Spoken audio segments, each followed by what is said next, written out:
Hello and welcome to Good Brews Bad Views, the podcast that asks if great beer makes bad movies any better.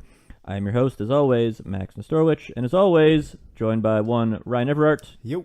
and one James Thorpe. Hello. And not as always, but for the second time, we have one Steve Cuff. That's right. If I come on a second time, does that officially make me friend of the show, Steve Cuff? Yes, you are a friend of the show, Steve Cuff. Excellent. I mean, you brought us a bunch of beer on multiple occasions, and for today, but we'll get into that later. Right. Plus, you grew up with two of us. So Yeah, I know. Yes, Friend yeah. of the show, enemy of the host. Many layers. Friend of the show, enemy of the host, provider of beer. Exactly. Now, for your return, Steve, we are watching a movie that you have talked about probably since the first time I met you. Yeah. I mean, some people have a favorite movie, but I like to think that this is more than that. This is probably the most important movie in my life. I have a very unique relationship with this film. So, should I say the name of it? Yeah, or- this is... Okay, so this is a movie called Get Even, also known as Road to Revenge. And it was ostensibly released in 1993, but release should be in like heavy, like finger quotes. like 3 sets. I discovered this movie because I love bad movies that are entertaining. And at one point, I felt like I had seen so much, and I was just constantly looking for that fix of something that was on the level of something like, say, The Room or Troll 2 or any of these classics. And I fell down an internet rabbit hole, and I ended up on a really weird message board for like a torrent site that's like specifically just, you know, they seeded like horror exploitation, just Right. bizarre stuff. Nothing mainstream.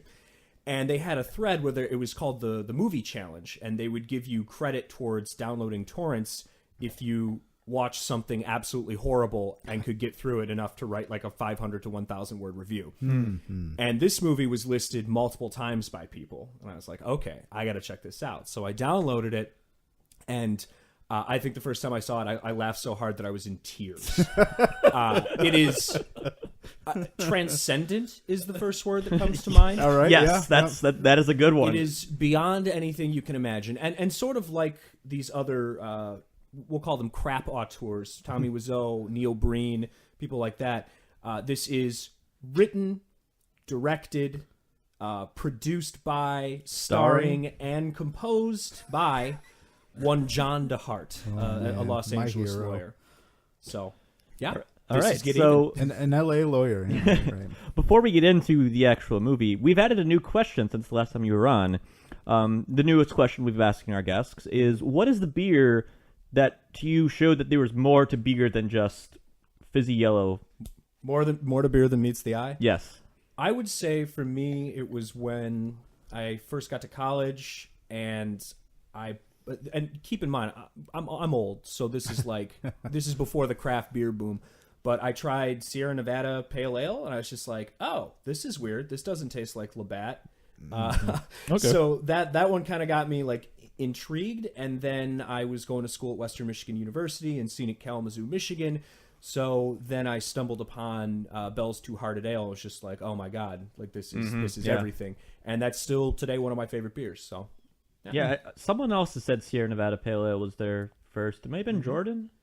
I think it was probably the first like grocery store beer that sort of was different in flavor profile from your standard, you know, whatever Miller High Life. Yeah.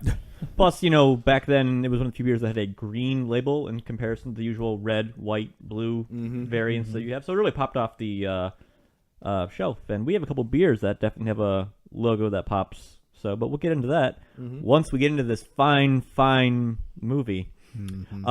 If you're watching along at home, you can find this movie by Googling Road to Revenge, going to videos, and clicking the second link down at the time of this recording. Yeah. It's a And, very a sure high-class sign of movie. quality. Yeah. Yeah, that was the easiest way I could find a copy of it. Other than, didn't you email? Oh, so this is an interesting story. For a brief period of time, because after I saw this, I downloaded it illegally. Sorry, John DeHart, if you're listening. But I mean, it was like, I'm in love with this. I need to own this. Where do I get this? And I found out that John DeHart was selling it through his own website, which was like a GeoCities, like Angel Fire special. And so I paid for a copy of it, and he sent it to me. And I loved it. And then when I moved from California to Wisconsin, one of my boxes with my movies in it got lost, and I lost my copy of Get Even, and it wounded me deeply. So I didn't know what to do because you couldn't buy it from his little website anymore, and obviously it's not on Amazon, to the shock of no one.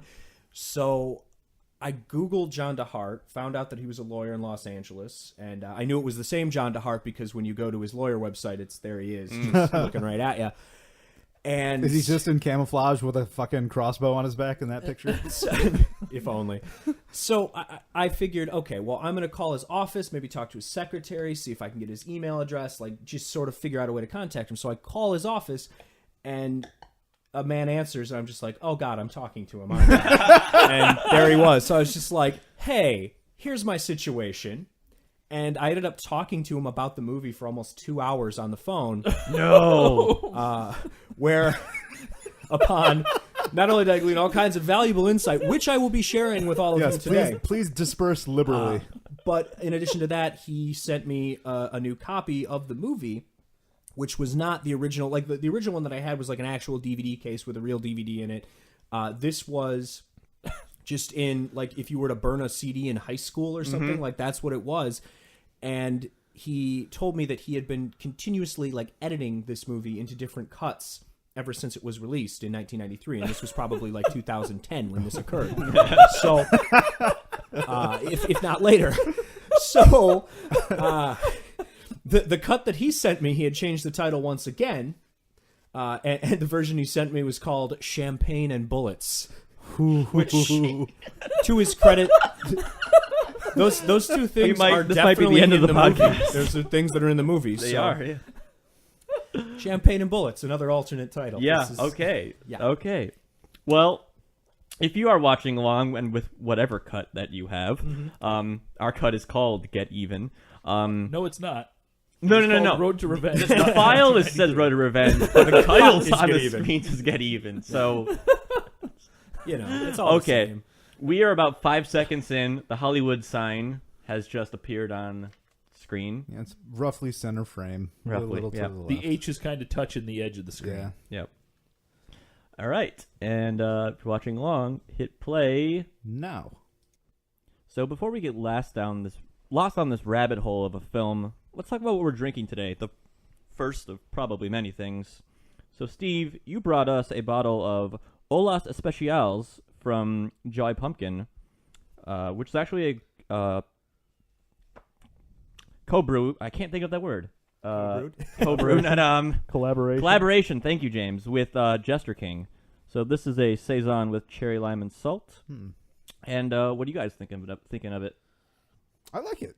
I think I've complained before a little bit on the podcast that I've been to Jolly Pumpkin in Traverse City twice and ordered flights both time and not liked a single beer from them. But this I like. This is good.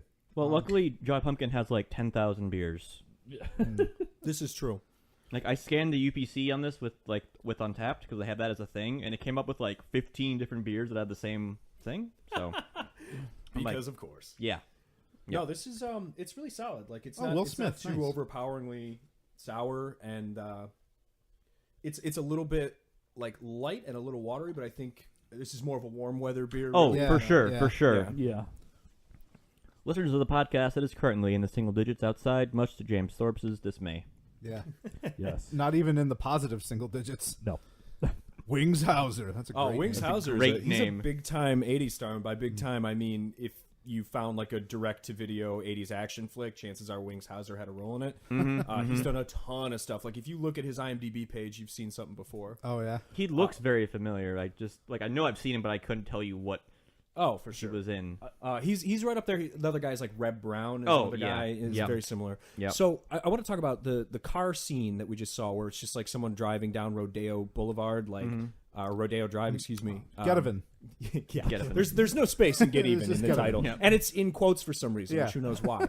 So you may have noticed that those car shots, they look a lot more modern than the stuff that we're seeing right now. And the reason is because originally the movie started where we're at presently, where they're just in this field outside of this drug house. But then John DeHart, for whatever reason, decided to, in the early 2000s, just shoot a bunch of footage of Los Angeles and just put it in there for no reason. He listened to Rage Against the Machine's Driving on Rodeo, and just had to do it as well. So. James, what are you thinking of this beer?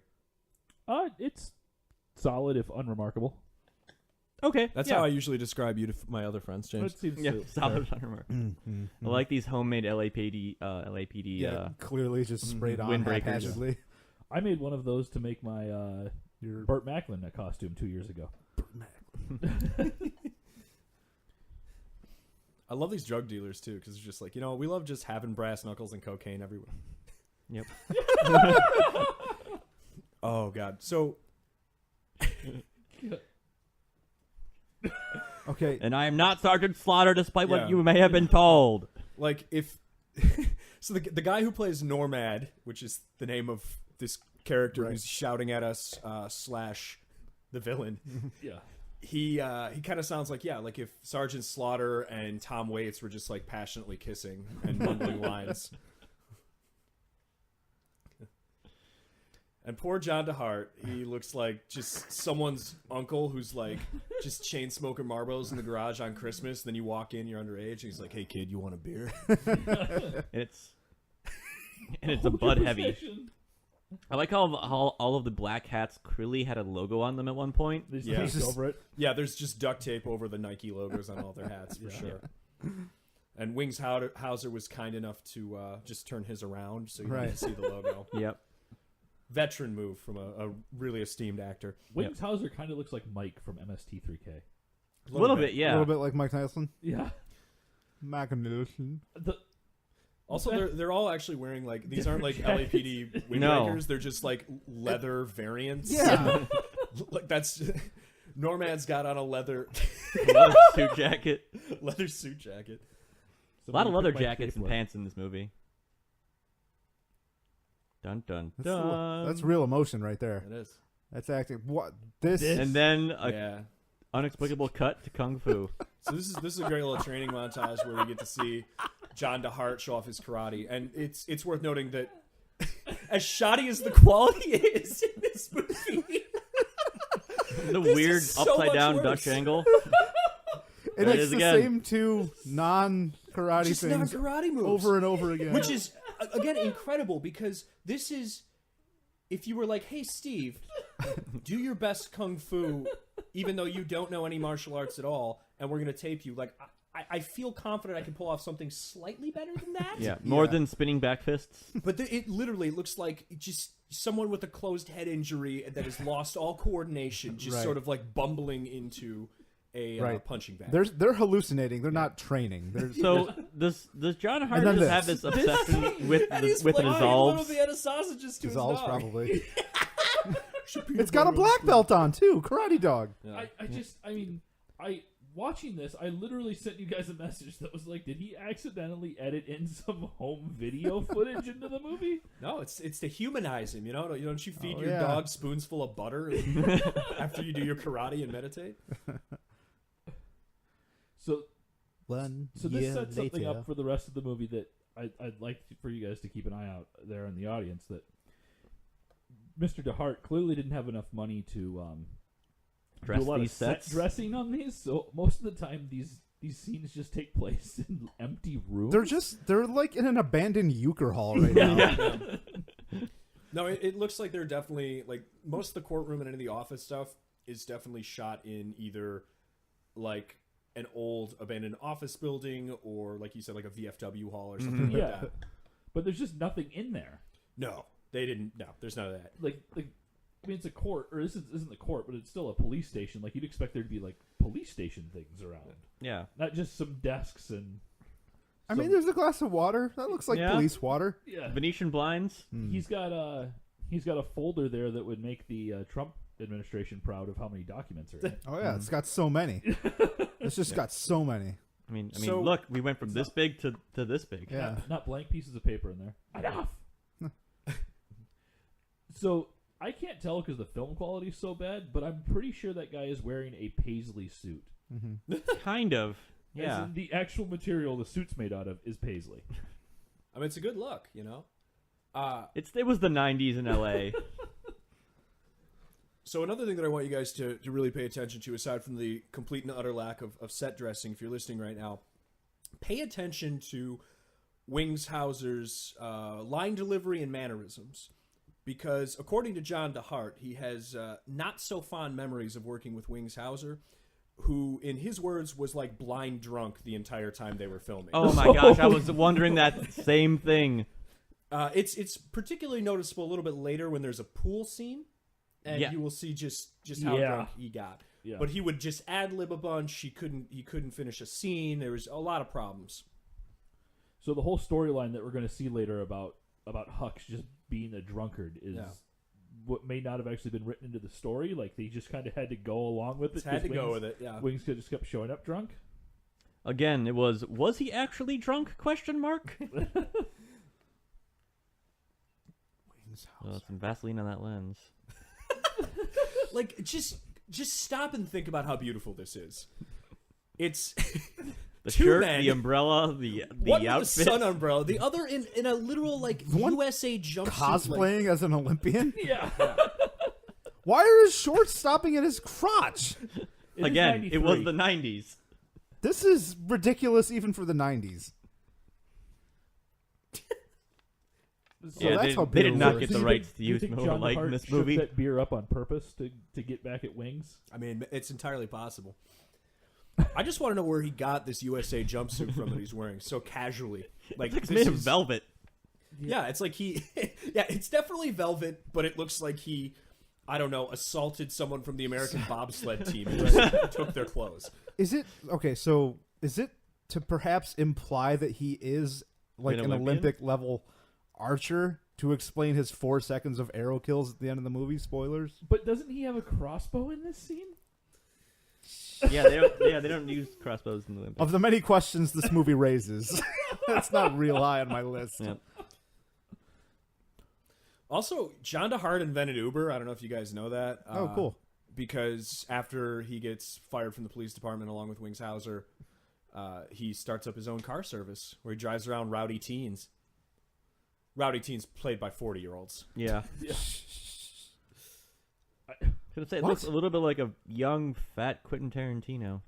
And Fabio. Yeah. Deflated Fabio. There's a couple of Fabios in this. Yeah. I don't understand what that insult he's supposed to be trying to make against him. Is he calling him Beavis? Yes. During that? That's what I Yeah. was hearing. Okay. Did The he just say they're stopping for animal crackers? That's what I heard. The driving gloves on Mr. DeHart are a fantastic addition here. Like how we just like, I'm just leaving you. And this is the first instance, too, I should mention, of the incredible moving soundtrack created by Mr. John DeHart. So you hear that. It sounds like a MIDI demo track on a Casio. It's pretty beautiful. This is just... Ironing in no pants is quite a feat. He just discovers that his wiener's out on the board. He's been ironing it for 10 minutes. In all leather. I'm not going to question the Indian on your couch. John DeHart has like mastered the jumpsuit. I just like he's wearing baggy leather pants with a leather jacket and like weightlifting gloves right now.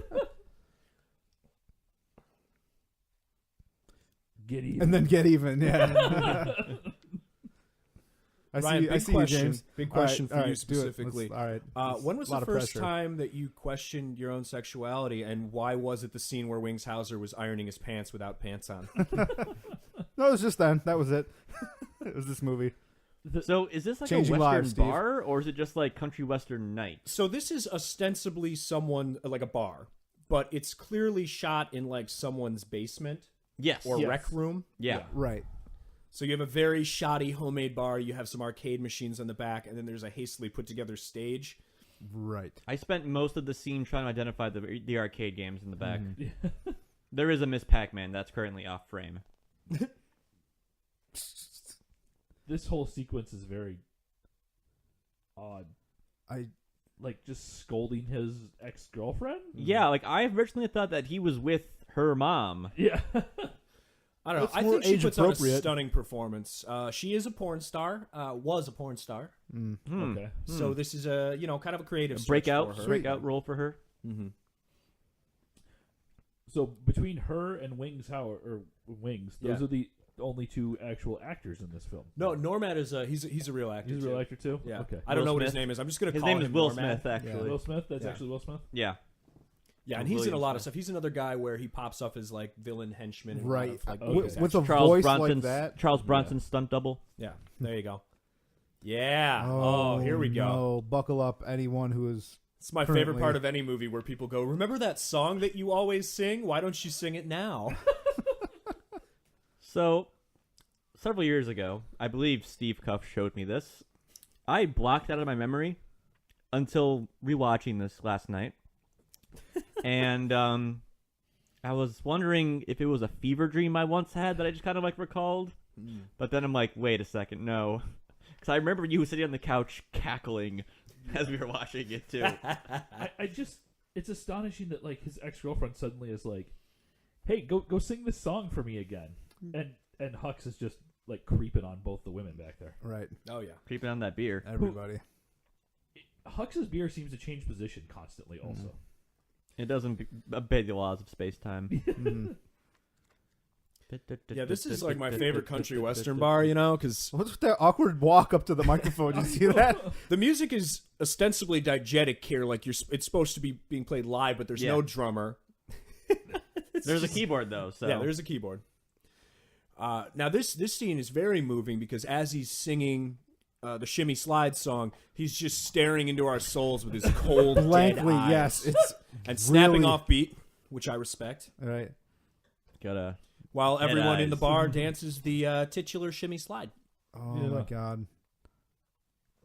Like a I dog. Steve, I just I laughed so much watching this yesterday. I'm going to be honest with you. Oh, go ahead, Ryan. No, Sorry. it's the complete lack of self-awareness of doing something like this for the original soundtrack is just John DeHart is- mind-boggling. He's the voice of a generation. Let's be honest. Yeah. You know, The silent 90s generation. The cut to that guy drinking a Corona when everybody else is drinking like American beer, and he's just we never see that guy again. He's just Yeah. drinking a beer. He's killed off screen for not drinking American Yeah. beer. so part of Look what at how makes awkward he He's looks. clearly reading cue cards. Right. Oh yeah, he's Yep. definitely reading cue cards in this. It's his fucking song. He can't remember it? He did write and produce it. Yeah. The hell? Part of what makes John DeHart so special, again, is this whole, like, he writes, produces, does everything, and this is, like, the John DeHart vehicle to show off his talents.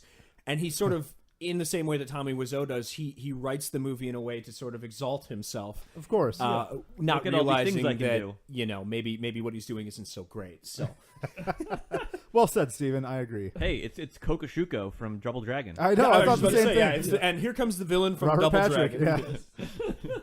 I'm glad we're all on the Fabio. same page. Yeah. And discount Shawn Michaels. Right. I don't know. I think he looks like if Anthony Kiedis from the Red Hot Chili Peppers in the early '90s used like some like volumizing shampoo. okay. Ah, Yeah, yeah, okay, that's fair. Yeah.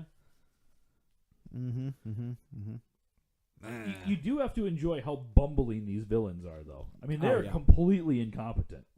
Yep. I don't want to do it again. So this movie is just a smidge under an hour and a half.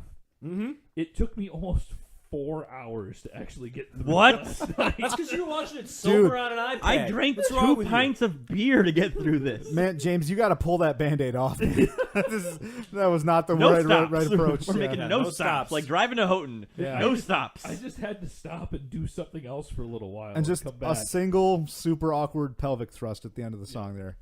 That's a good way to punctuate that very emotional scene. So, do you think she was confused and thought it was bellhop night and not Western night? I mean, she's got kind of like it's that like Huck? an Asian garb on. Yeah. That's not Huck, because Huck went up to dance. Yeah. Mm. This is my other favorite part of the scene. Yeah, that's- After the song is this is not a strip club. This is clearly just a country western bar. And then a girl comes up in one of those high waisted '80s thongs, and she's like, "Check out my just obnoxiously large '80s breast job that I got done." Right. I- And a little uneven, if I'm honest. So, And then fucking Anna Kendrick's bummer of an older sister here. This So- woman will survive to the end of any horror movie. Yeah. yeah. Ostensibly, the whole purpose of this sequence here is for the cops to show up, right? Yeah. Like, that's why this woman gets up and starts stripping, so that this girl calls the cops. But they start fighting before the cops show up. So couldn't someone have just called when they started fighting, and you've gotten to the same point? No, but then you wouldn't have boobs. Very, very good response time, too. Yeah, really incredible response time. But, like, so to your boobs point, this movie has no shortage of boobs. Too many Yeah, boobs. but like too more many boobs. boobs. That's the idea. Well, I have boobs to show feel. up later. Yeah, they do, and I have to feel that that's part of the reason that people like John DeHart and Tommy Wiseau do these kind of movies is so that they can legally pay for sex, right? Oh, there's definitely an area Right? of that. But okay, so if you think about it, you have the dramatic hook of the story, all right, and this is all in the first like 15 minutes. You've got your action sequence shootout. You've got your amazing song and dance number, and you got boobs. The first. Of You have many. the perfect film in less Right. than 20 minminutes. Right. I'll be honest, I thought the mom was the bartender of this movie until the very end. I'm disappointed in the woman that calls the cops in this movie. Like, why can't you be more sex positive in your country western bar? Right. I also like that she calls and adds that it's disgusting. That, yeah. like if it That's would the She's have only- missing a button from her shirt thing. if it wouldn't have been disgusting, maybe she wouldn't have called. Right. Yeah. That's the thing. The cops probably showed up thinking it was just some gross, just like Yeah. wildebeest getting up on the stage. Mm. Yeah, I really need to play some pinball. Yeah. You can play the other pinball machine. Yeah. Yeah. John DeHart's. Oh, those punches are so. No, the punch noises are so good. Like, I know, whoever the so Foley good. artist is, John DeHart was like, just take a Christmas ham, drop it on a tile floor. Yeah. You know, maybe that is Huck that they keep cutting to. It was back Huck. to. Yeah. But he went up to I dance. ain't that drunk. So Huck just teleports at some point. Yeah. Multi-huck. I Oh, feel yeah. like Wings was just going off the chain, and then the actual cops showed up to stop him from assaulting the extras. You guys are in the movie now. Yeah. You just sign these waivers. So did that guy's shirt rip? Oh, or yeah, is I that just a noticed that. 1990s fashion statement. Yeah, Could it's be hard to either. tell. Maybe both. And now we have a character showing up for way too long for zero purpose other than being. Yeah. Not random Do- old lady do- from the bar we- who's had a lot of plastic surgery. She's my favorite. No, no, that's Wait, the no, mom. that's what's her face. It's the guy that comes in and signs things for It's 17 the bail minutes. bondsman. Yeah. Do bail bondsmen just like hang out at jails? I think they do. Huh. Well, John DeHart's a lawyer. He'd know these things. Yeah. So now we get edge of the seat, white knuckle, just real time paperwork for a couple of minutes. Yeah. So really important question. The mom character, is she actually just a sentient horse saddle? That's what she looks like. Yes. Possibly. Yes. I mean, Normad is Yeah. like a sentient catcher's mitt that's been smoking 3 packs a day for Right. 20 But she's- years. Yeah, she's sentient, but the soul resides in that necklace. That's my hypothesis. And she's got right there. So Mr. Normad spends his Phylactery. free time gargling thumbtacks. I like that there's someone in the background. Yeah, just doing kind their of nails. fidgeting. Yeah. Again, an empty room. Like, this is the cleanest police station you've probably ever seen in your life. Also, John DeHart is just, mute during this scene. If I had to guess, I'm thinking that John DeHart probably shot a lot of these interiors in maybe his office. Because That it's an seems actual, likely. Yeah. there's Yeah. going to be like a Seems law likely. office of some sort. Yeah. Or he might have been able to get into like a clerk's office for Sure. the local court system. During Yep. The DMV. Off And they probably hours had or to just something. clear everything off at that point. Because that does say police department back there. And exit the villains behind us. Mm-hmm. Well, it's nice though they also got jailed.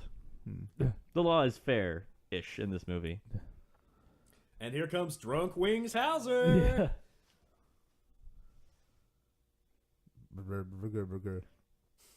So I like how they were saying that he's been there for 5 hours, but the And exterior he's- shots were during the day. Yeah. Oh! The sickest burn of all time. He's gonna go for that 2-for-1 sale down at the pier. What? Is he just wearing garbage bags for pants? Yeah. That's what it looks like.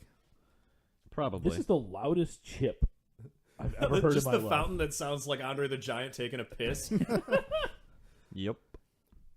Like, listen, when he eats this chip, This is another good thing that directors obsessed with themselves love to do. This is like the "You're my favorite customer" Johnny moment from The Room. oh yeah, Oh, hi, doggy. Or from it's the owner of the restaurant. yeah. Hello, how are my favorite customers? yeah. You can't understand a damn thing this guy says. it's the fanciest Mexican restaurant around that requires a jacket. Yeah, and champagne on ice. Yep.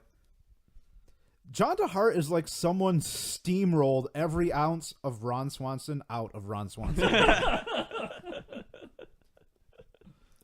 He's just so dad-tastic. That's exactly right. Yeah. It's funny because there's a little bit of like my dad's like brow in John DeHart.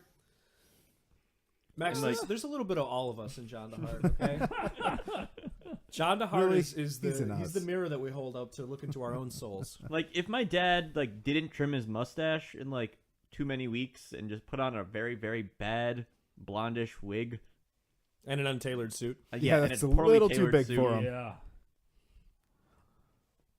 Those jokes are fucking garbage.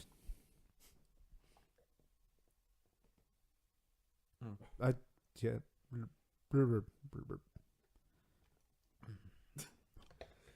I'll prepare your favorite dish. Yeah. Burritos. The pizza rolls are almost ready. This is the most well decorated set. Yeah, probably because it's like an actual restaurant that. I would guess Yeah. so. Yeah. So there's a lot going on in this restaurant scene. One, it feels like just stall for time filler. Yeah. Oh, certainly. Nobody's yelling cut. Nope. They're just No. sort of like ad-libbing. But because it's so awkward and weird, it feels like they're just trying to convince the owner of the restaurant to get into a three-way with them. Right. Mhm. Shoot this. Ooh, hey. Like, We're wearing the same exact color, so we look like one Siamese person. and the Polaroid? Like, I know it's the 90s, but like, Oh, yeah. You never been to a restaurant where someone takes a Polaroid picture of you after singing you a song? no. It's a thing, man. Decent voice, I'll say that. Mm-hmm. Clearly supporting a relationship that's a generation apart. Yeah. Yeah. Sounds a dad picture. Yeah, that's definitely what you just took. So it's interesting because previous scene we were in a bar. Now we're at a Mexican restaurant, and after this we go to a picnic. So there's like a 15-minute block of this movie where people are just consuming food and drink. Yeah. That's true. Well, I mean, it's sex, food, and violence. That's what the whole movie's really about, if you think about it. So there's a pepper, a salt, and another shaker of something on the table. Yeah. Red pepper? I didn't have any red in it though. No, I wasn't looking that close. See, look, food. Yeah. Just an abandoned fucking swing somewhere. It's his backyard. Yeah. She's sunburned here, right? Oh, yeah. Oh, Badly. wow. Yeah. Quite badly. And then there's also like public domain classical music playing. Mhm. Some drugs. Are his pants khakis or are they vinyl? That's a good column question. A, little column B. Just enough to show off that voluptuous daddy That dong bod. outline. Oh, John DeHart is John DeHung. the high-waisted pant.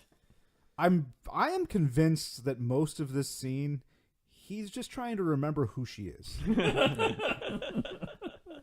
I think it really like shows how versatile the actress is. I Because, love. Nice transition. oh God. The 666 in like clearly the letters you buy Yeah. from Lowe's to show Yeah. your house. Yeah, for your house fucking home address. are Yeah. amazing. This is a well dressed set though. That's just my basement. You might want to walk that compliment back just a few steps, James. He's Compared wearing to a the lot rest of. of the He's wearing a movie. lot of eye makeup in this scene. Yeah, Oh, he is. tons of eye makeup. He could be singing an emo. It's band. also cool that they're chanting "We love you, Satan" instead of "Hail Satan." Yeah. Like, it's really warming. It's better by well dressed. I mean, in comparison to the rest of Yes. the movie, Ryan. So, thank you. Walking back. Yeah. Our leader, Satan. I like how it's all ADR She's- as well. You can see her getting ready to scream her lines in the background. She's Yeah. just like ready to It's pounce. like she's she's on waiting the for the cue. yeah. She's Yeah, on like the they go- sprinter's block, ready for the shot to get fired. Quick, tired of this upside down cross. Ooh. If only they put it right side up, it'd be way more efficient for crucifying her. Right. Where's that ominous blue light coming from? Dude, that's Satan light, man. Come Oh, on. Yep. That's right. Tied up with the Satan chains, got the Satan gag. So if she was a porn actress, do you think they just finished this shot with her there and then moved in a different camera crew and other stuff happened after that? Possibly. It's hard It to was tell. the early 90s. Yeah. The home candles are quite fantastic. Yeah. They remind me of the Got 'em on sale at Michael's. the dual-use Kwanzaa cake candles that are from semi-homemade with Sandra Lee, where she puts candles in the cake, and they're just like candelabra candles that are literally like 18 inches tall.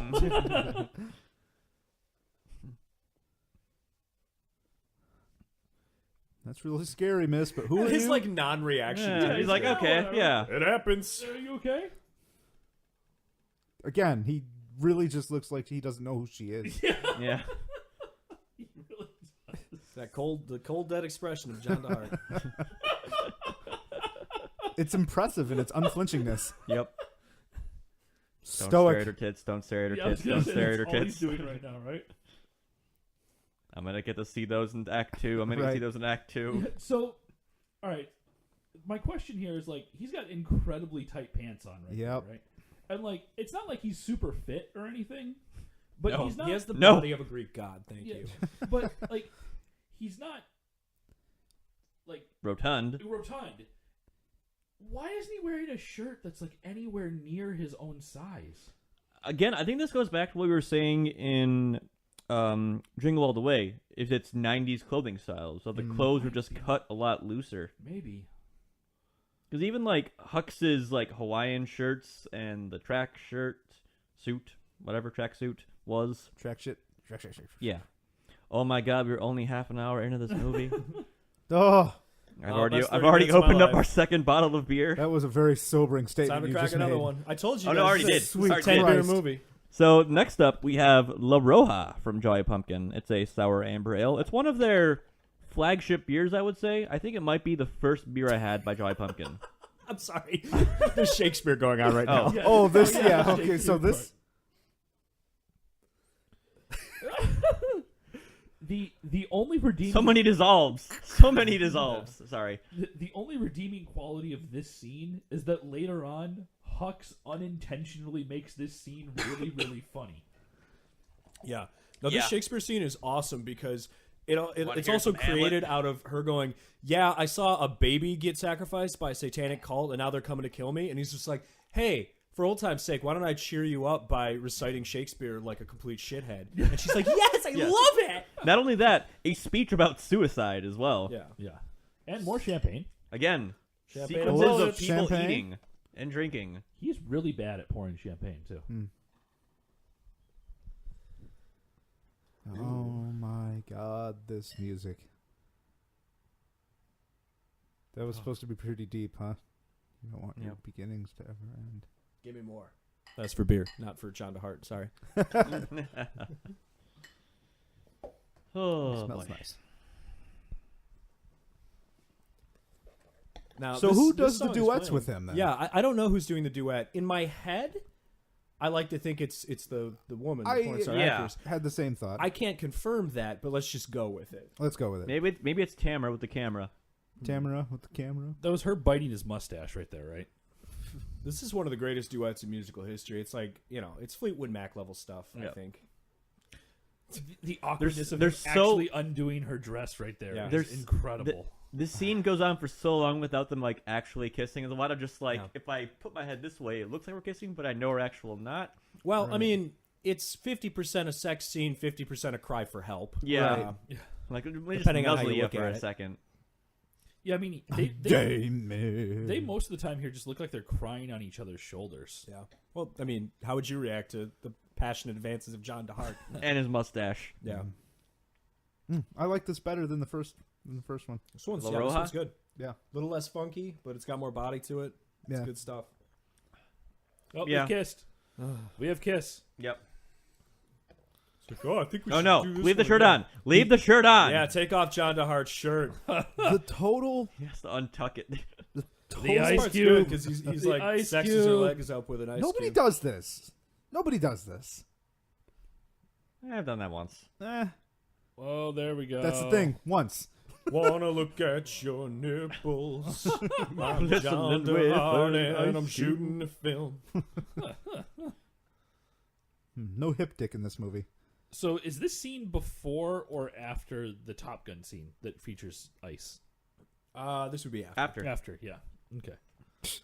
Like he's tickling her. No, with he's the not ice. even doing it like sensually at all. He's just like, aha! he's like trying to sand her chest with an ice cube. Get that fine grit ice. So how much alcohol do you think she had after that day of shooting? No, I was probably a lot of Coke. Sweet Jesus. Oh yeah, Well, Red How about Bull. this? Time to go back to the bar. Wait, This is a different different bar. Is it though? Oh no, it's not. No, oh it's no. just the first bar, but in the daytime. Okay. At a different angle. This polo rugby shirt is Is it just- something else. A shirt that lists different sports. Like if we look My gu- in other places. my guess is that it's I like it's this an cut. old I like this. What's coming out right here? Sec. No, not yet. Got to hear more rambling. But Yeah. Sorry. an old Ralph Lauren polo shirt. Yeah. Is That- my yeah, there we guess. go. The dart stuck in the wall like 3 feet above the dartboard bullseye is quite good. Yep. You guys still have the bottle for this? I want to look at it. It made Yeah, its it's way over down to here. the other end. Yep. Yep. So this is the scene where Hux unintentionally makes fun of the main character for reciting Shakespeare to his girlfriend. Yeah, this is where I'm like, was he actually drunk? Yeah. Oh, he's definitely drunk in this scene. And again, you can kind of assume that he's mocking the character in the film, but realistically, he's mocking John DeHart. Yeah. Double duty. Dubs Doots.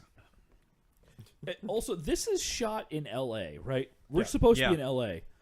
Everyone is in long sleeves for the majority of the. And dressed everyone's- like cowboys. Everyone's hot. Like, how is everyone not hot? It's that desert lifestyle, man. LA's I'm in the hot desert. just watching them, and it's cold as balls outside. Yeah.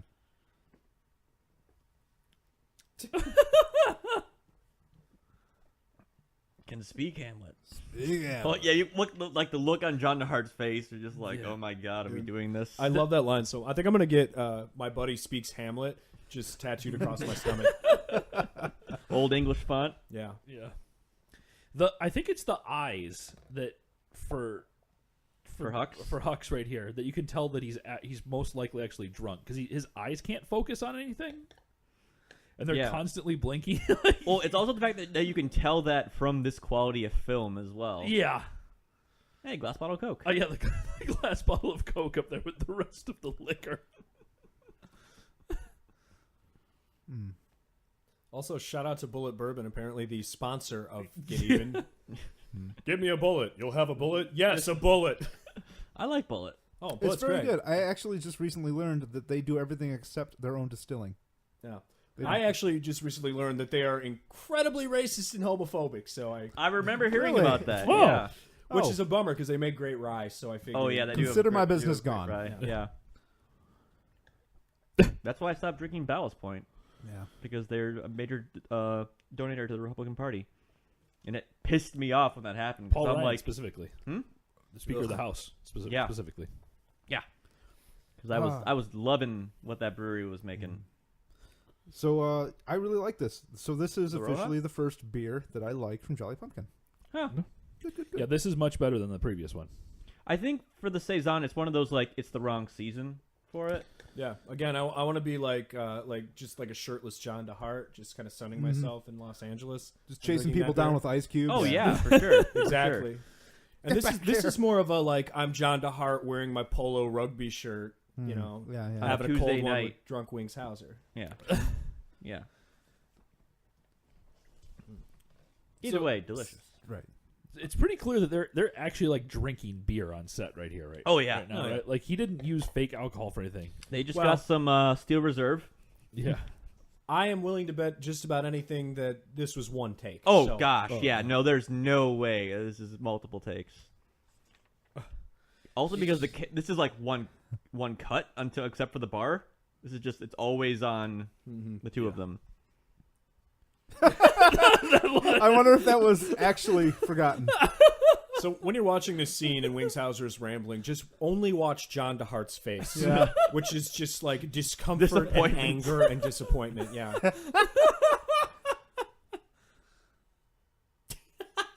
Oh boy.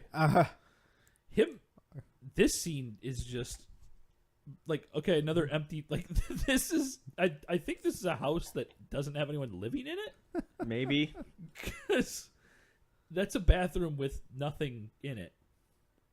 Why does the gun need to wind up like a toy, like a car? It doesn't make sense because he shoots it twice, then it clicks twice, and he shoots it again, so it's 3, so a total 6, and then he still keeps shooting. Yeah, kind of concerned how he's loading bullets into this thing. And the hard cut. Okay, Yep. So now we go into a David Lynch film. Yep. Yeah. Hey, consistency between sets, though. That Budweiser was on top of that when we caught him ironing his pants earlier. Yes. The Indian, however, is gone, which I did not realize was a dummy until later in the movie. Yeah. Like, Hey. what is with this Native American man sitting on this guy's couch? We don't know the whole story in this universe. It could be out running errands. Who knows? So, Max, do you think Get Even and Mulholland Drive exist in the same cinematic universe? It very well could be. Mulholland Better Drive. question, can you prove that they don't? Yeah. The bomb in Mulholland Drive is just Hux following this movie. Exactly. Mulholland Drive gave me a headache the first time I watched it. It was also 2 a.m. and I was half drunk, and in college, so it's been a while. This is another good sequence of film directors, stars, whatever, vilifying women to the point of like mustache twirling ridiculousness. Right. Yep. It's also The camera great jolting because, around right there is amazing. Yeah, no one could bother to set up a tripod, so this is just John DeHart holding a camera. Again, cut to static TV in bare room. Yeah. I'm waiting for a horse to fade in. And she teleports, apparently? Yep. There should be a shadow of her as well. Yeah. He's almost like back alley cocaine Jon Favreau. Yeah. Well, Jon Favreau and John DeHart do have a similarity in that they're both in their own movies. Right. Mm. In most cases, I John actually... DeHart's a better filmmaker, let's be honest. Yeah, fair. I mean, fair. I usually find that really tacky, actually, when directors are in their own movies. In their own movies. Yeah. For me, the only exception is sort of Jon Favreau. He overdoes it, but Taika Waititi is always great when he shows up in his movies. So did he just forget his lines here, and John DeHart just stayed on him, like kind of like keep speaking? Probably. That's got to be what happened right here. Because Right? I'm seeing some shadows like gesturing. Yeah, I also, and I can't confirm this, I'd like to see a copy of the script because it feels like the script is mostly just a little bit of dialogue and some ideas, and then they just sort of like just try and pad it as much as possible. True master thespians. This is where she talks about sleeping with Mordok, the ostensible villain of this movie, who we've only met once. Yeah. Well, Did you twice. say Mordok? Mordok, whatever his name is. Normad? NORAD. It's like NORAD, but with an M. Don't call him NORAD. Don't call him NORAD. And then Did she dial anything, or did she just pick it up and start screaming at it? I like how she's like, stop the accusation. Then he's like, he's trying to kill me. Sometimes when you're mad at your boyfriend, you got to pick up the phone and give that dial tone a piece of your mind. Right. Yep. These are blue too. I'm glad I was not the only person who thought that. Yeah. You remember these is the best thing to yell. Yeah. I'm just start walking into rooms, tearing off my shirt, and asking people if they remember these. But you have to tear them off. You have to tear it off your shirt, Hulkamania style. Yeah, oh, for sure. Hulkamania style. Again, an incredibly quick response time by the police.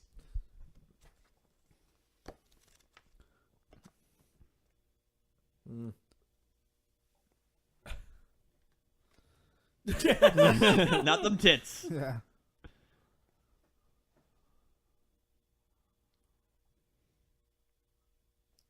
Ooh, Ooh, spitting. Wonder if that was scripted. Yeah, spitting is gross. Yeah, spitting. Spitting's gross, Spitting's Hux. gross. Wings. Mm.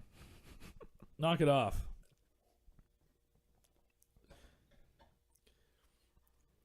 He doesn't have any, Go ahead. he has no money for rent, but enough money for beer. Mm-hmm. Priorities. Priorities, man. Yeah, that's, again, lessons learned. In this light, he looks like David Hasselhoff's younger brother.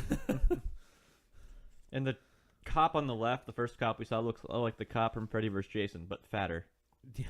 Can't remember his name, though. He also looks or like Tim Matt Heidecker Stafford. a little bit. Oh, yeah. I feel like Matt Stafford.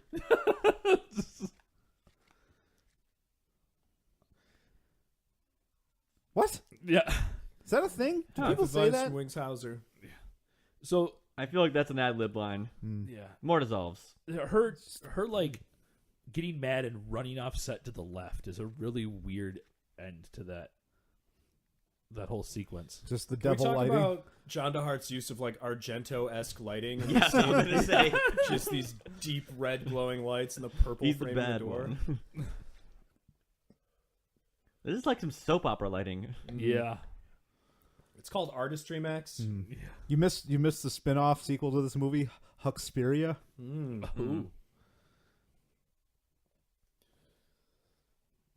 You know, after being slapped, you might want to, Get out of be slap out of range. arm's length, or just sit there. Yeah, just Yeah, keep getting she's- slapped by Tom Waits. I mean, Nomad. Yeah.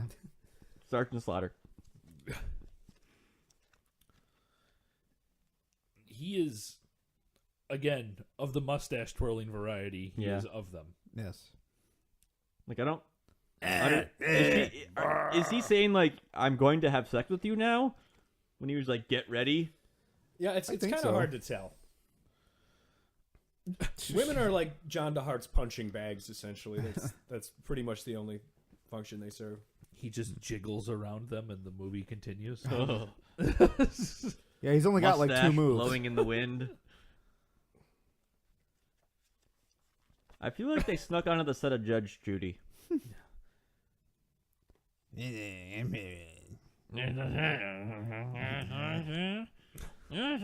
He's doing. I'm a lawyer.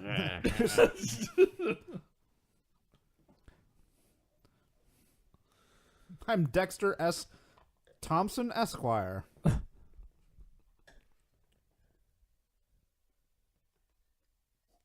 Did you? So All right, Is he wearing drunk or pants? not? Drunk. drunk. Drunk? Oh, for sure, drunk. Real drunk or What? acting drunk? A and B, probably. Yeah. That's hard to tell the difference. It sort of blurs. Yeah. He's been arrested by the fashion police for wearing a plain white T-shirt under a black blazer. Yeah. Yep. Major Also- faux pas. I don't care what year it is. The mom has the same fucking outfit from the bar. Yeah, She doesn't does. change. She's a horse saddle. She's a human sentient horse saddle. What flag is that on the left of him? Because that's not the state flag of California. It's from No. Daharcia. Hey, Reno 911 showed up. Yeah. Bleh. So this is an actual courtroom, I believe. Oh yeah. Oh, he's making accusations that are true. Oh. Can't believe it. He looks like tiny Vince McMahon. He does. He does. Also, Dude, lady. John DeHart still rocking the leather pants. You know what takes he? him off. You know what he looks like here? He looks like Refuses his fucking body. Napoleon Dynamite's brother. Yeah, he, Yep. he looks a lot like Napoleon Dynamite's brother. But like an action hero. It's with their leather father. pants. It's their unseen father from Napoleon Dynamite. Yeah. What is this? What is he doing? Meditating. Stressing out. I feel Does like he's everyone- having. I feel like he's going through withdrawals. He could be. Does everyone get prison rugs like that? Is that what that is? What's I think it's supposed happening? to be his cop. Yep, floor's clean now. I moved it 12 inches. This This isn't inconvenient. But like considering how he's all shaking and like, Yeah. I The feel like he's going withdrawal- through withdrawals. It could be. Like, Yeah. mm, He's trying to suck down some bleach, as one does. yeah. Where'd the bottle come from? Because it's just like a little cart there. It's not like it's a I mean, big cart, but whatever. You know what I mean? yeah. That's just the bucket. I'm just wondering how he's not dead. Pump his stomach. Well, yeah, I guess. I mean, That was a lot of bleach. yeah. And he seems fucking fine. Yeah. And this nun. A part of me died when he speaks something that crossed my mind in a moment here. Go ahead. Out of all the actors in this movie, the nun has to be the most wooded actor. Oh, yeah. I was Yes. going to say, somehow in a movie that's just filled with some of the Well, worst when acting you- ever, she's When I the like actually to Lord be pretty sure- gives bottom. you a problem, and Yeah. well, you have to power through it through your love for him, and I think John DeHart actually just went to a convent with a gun. Again, this is me just, spitballing. And then you just off screen, he's holding a gun to her head. That's what she sounds like. Someone she gave sound- me a bunch of Quaaludes, and now I'm in a movie. Please help. She sounds like she'd be more excited if it was that case, I'd think. Like, she just sounds bored. You can tell it's the 90s because he's allowed to smoke in the hospital. also I'm surprised he's not like shackled down to try to commit suicide. He did try to drink the bleach. Hey, Doc, guy in room 29B says he's got some stains he needs to clean. He wants more bleach. Okay. Yeah. Sounds fine. That's not Bleach Boy, is it? It's one of those instances Still drunk. Yep. where the nun appears to be learning how to read while reading. I feel like she's a porn nun. Porn nun? Porn nuns are popular. That's possible. Probably. They just use the set from the satanic porn from the beginning. Right. Brought in the nun. Right. She's gonna go now to the other room where that other set is. Yeah, it's basically a giant lazy Susan of different porn themes that you just walk in and out of. No. Yeah, this is, and you can kind of tell when the nun leaves the room, but this is clearly someone's apartment complex that they just stuck a fake hospital bed in. Yeah. Yep. That bleach thing. Which is great too, because it's like, What? did he bleach his asshole? No, he drank it. Your teeth whiter? I mean, Yeah, you got rid of Normad. as punishment, they made me wear this fucking shirt. We went to change.org, started a petition, now Normad's gone. And they're gonna take all the jokes out of the future Star Wars movies. Again, long sleeve shirts. Oh. This has to not be scripted. Yep, he's fucking drunk. Yeah, that's... That dude's blitzed. Okay, so my first car was the Geo version of the car that he is driving right Oh, now. yeah. Is that the one that set on fire? That is the car that set on fire at the gas station. Also, the one where the passenger seat in the front wasn't bolted to the floor, so if James would stop at a red light and the top was off of the car, then your feet would just go up into the fucking roof. Yeah. So Steve, we drove around, and Steve used to sit back, like lean the seat all the way back and drive with his feet out of the roof. But I will promise you that car has zero potential to peel out in any situation, as we are about to see. No. Well, she has to go pick up all of her other coveralls. Yeah. Well, I mean, so Steve, Leather thank pants, you long shirt. for confirming some things here that she was in porn, because I thought, you know what, that just looks like an outfit that she would be wearing as like a faux mechanic somewhere in some shitty Yeah. porn. She's gonna That all makes star in the sense. sexy version Yeah. of Halloween. These are her actual parents, by the way. Well, no, it's her stepmom. But Shout out to John DeHart's cataract sunglasses in this scene. Also, you will notice that once again, while he has changed his shirt and put on some nice gold chains, the leather pants remain. Right. dude, no. The leather pants are one with his body. He cannot remove Right. them. He just puts other leather pants above them. He's a never nude.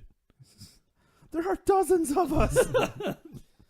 No. What I mean by that, Max, is these are her actual parents in real life. Oh, They came They just here, come- and they're actually Filming.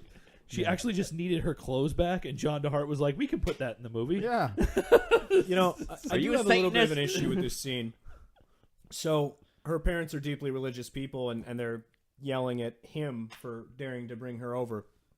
And it's like, man, she was in a satanic cult. Like, and how can he Right. possibly be surprised that they're this upset? yeah, I suppose.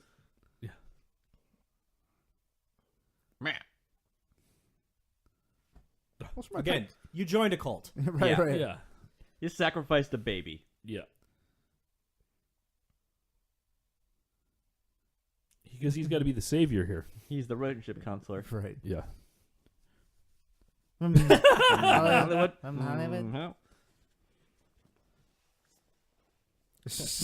Neither. I don't do those things. No. Yeah. That's actually his. He did a speed dating profile, and that's all it I said. don't do drugs or worship the devil. I mean, that's gonna like limit your options. Right. Yeah. What is up with the stepmom's hairstyle here too? It's the future. I want to frumpy. talk to your manager. Yeah. Yeah, it's the not Bob. And why did she steal one of John DeHart's shirts? You know, I try to have my daughter just be a good Christian woman, and here she is getting tied to an upside down cross while a baby gets sacrificed. Oh, don't you know? Lutefish Hotline. That's the first time I've ever heard gutter snipe used in an actual conversation. It's a good word though. Yeah, it is. Can we just stop and just take in the beauty of like their inability to shoot this scene? Like just so the sun is shining at their faces, so it's just completely whiting out the background. It's beautiful. I raw, really do appreciate unfiltered. that they're actually showing real license plates in this movie too. Yeah, that's a bold move. Yep. I also like the super slow. Just. All I right. like how I also like how It this just car rolls back. backwards. How do you make this thing go? Oh shit! We're stalling. Oh, You're in neutral. Oh, there you go. All right. That Then is not that car actually peeling out. That's not a sound effect that's happening in real life. No, that car has 3 cylinders and like 94 horsepower. Good Lord.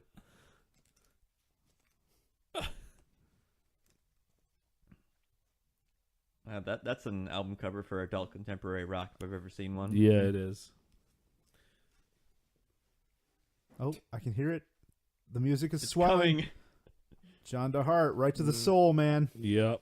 Yeah, try not to. You might want to grab some tissue so you can cry. Yeah. Yep. Or some earplugs. I'm Yeah. sobbing Or in my just microphone. if you need to like touch yourself because you're looking at John DeHart, that's also an option. Way ahead of you, buddy. There's a, What do you think this notepad's covering up? Yep.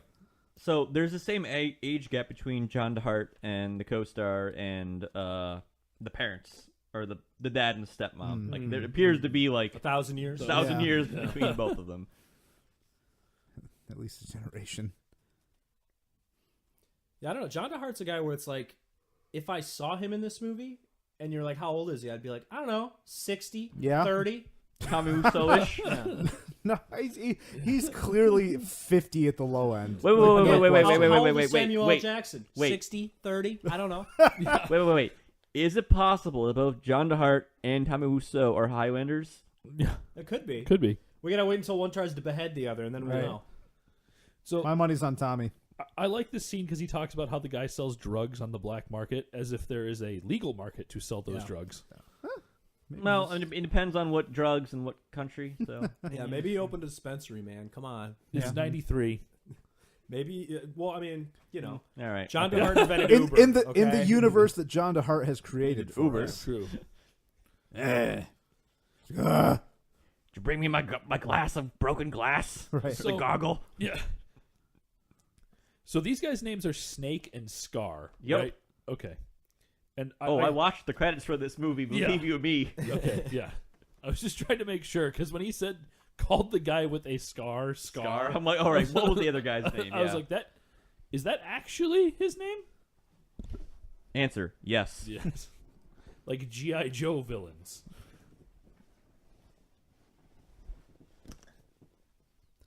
I like that our movie's main villain here is, dressed and ready for lawn darts at any moment. Oh yeah. He and No one in this movie has ever bought a properly sized shirt. They're all just, it's just way too big. him and Ditka might be the same person. Oh my gosh, you're right. No, everyone in this movie shopped at the thrift store, or that's where they did the costumes for this movie. The Yeah. thrift I don't know. store. Norman kind of looks like he just walks into Tommy Bahama and he's just like, Hey, give me all your button-down shirts, but I want them in quad XL. "Sir, you're 5'10" and 160. Shut up. Can I smoke in here? No, I'm gonna do it anyway. So I would put forth, Steve, that the movie that we made when we were 11, which featured the Emperor of Canada and won the Red Bucket. The Red Bucket. I remember the Red Bucket. I need to see this movie because I wanted to see what the Emperor of Canada looks like. which was me in a bucket that is literally red with a happy face drawn on one side and an angry face drawn on the other. Which is genius, I think. Has better costuming than this movie does. That's a great mood and emotion. You know? Is it like a Homestar Runner video? It's close.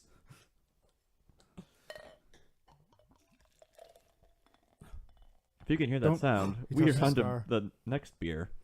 Touching his face. It's a hell of a pour there. Yeah, for the listeners at home, Max just poured literally a half a pint of just foam. Everybody's all your beer buddies. They're all Sitting at sitting home. next to me. Yeah. Hey. Ayo. I'm going to tell your girlfriend that you poured a beer poorly.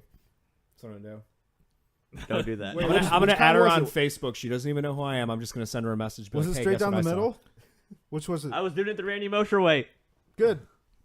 I'm fine with that. Also, you I've can come to tell find Randy that's Smoked Mosher. it, John DeHart in a Oh God. He's wearing shorts, right? You I can think see it's a the blue shorts. Speedo. Yeah. I'll be with you when There- you hold The champagne bottle next to the bathtub is a great touch right there. We're now drinking a raised grain. So the best part here is, if you just noticed, and you might want to back it up a couple seconds, it's John DeHart pulls his girlfriend into the tub with him, and then he immediately looks directly at the camera, and it's just like, hell yeah. Yep. It's all money well spent. Yep. We're drinking a raised grain triple now that Steve gave us a while back, but That's right. Bird's when you Eye were- Belgian triple. So this was from when you were here for Suicide look at Squad. that pour. Maybe this beer just overcarbonated as fuck, Steve No. Cuff. No. I'm fine with it. Max is just Oh, reaching look, for a normal straws person. now. Okay, beer. look. Oh yeah, you work at a bar. Part time. I don't know if that helps your case or not. Man. It's just Hey, look, Max. Okay. Yeah.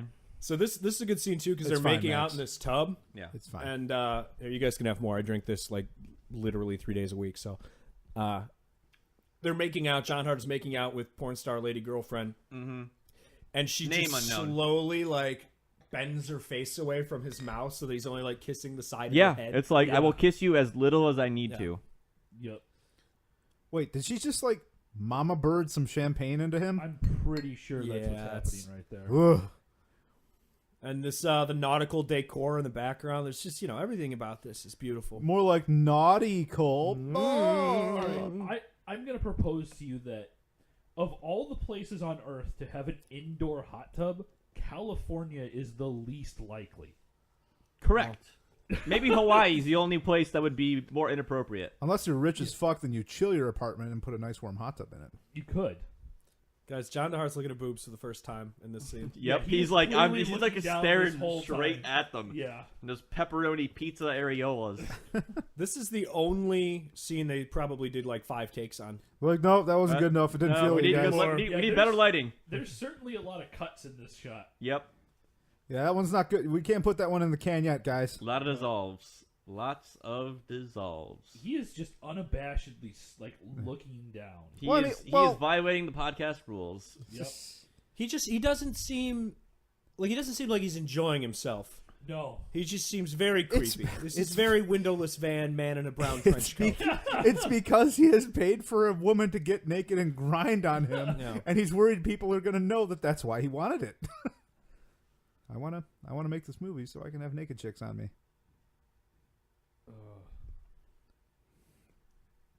Oh wow, you saw some bush there for a second.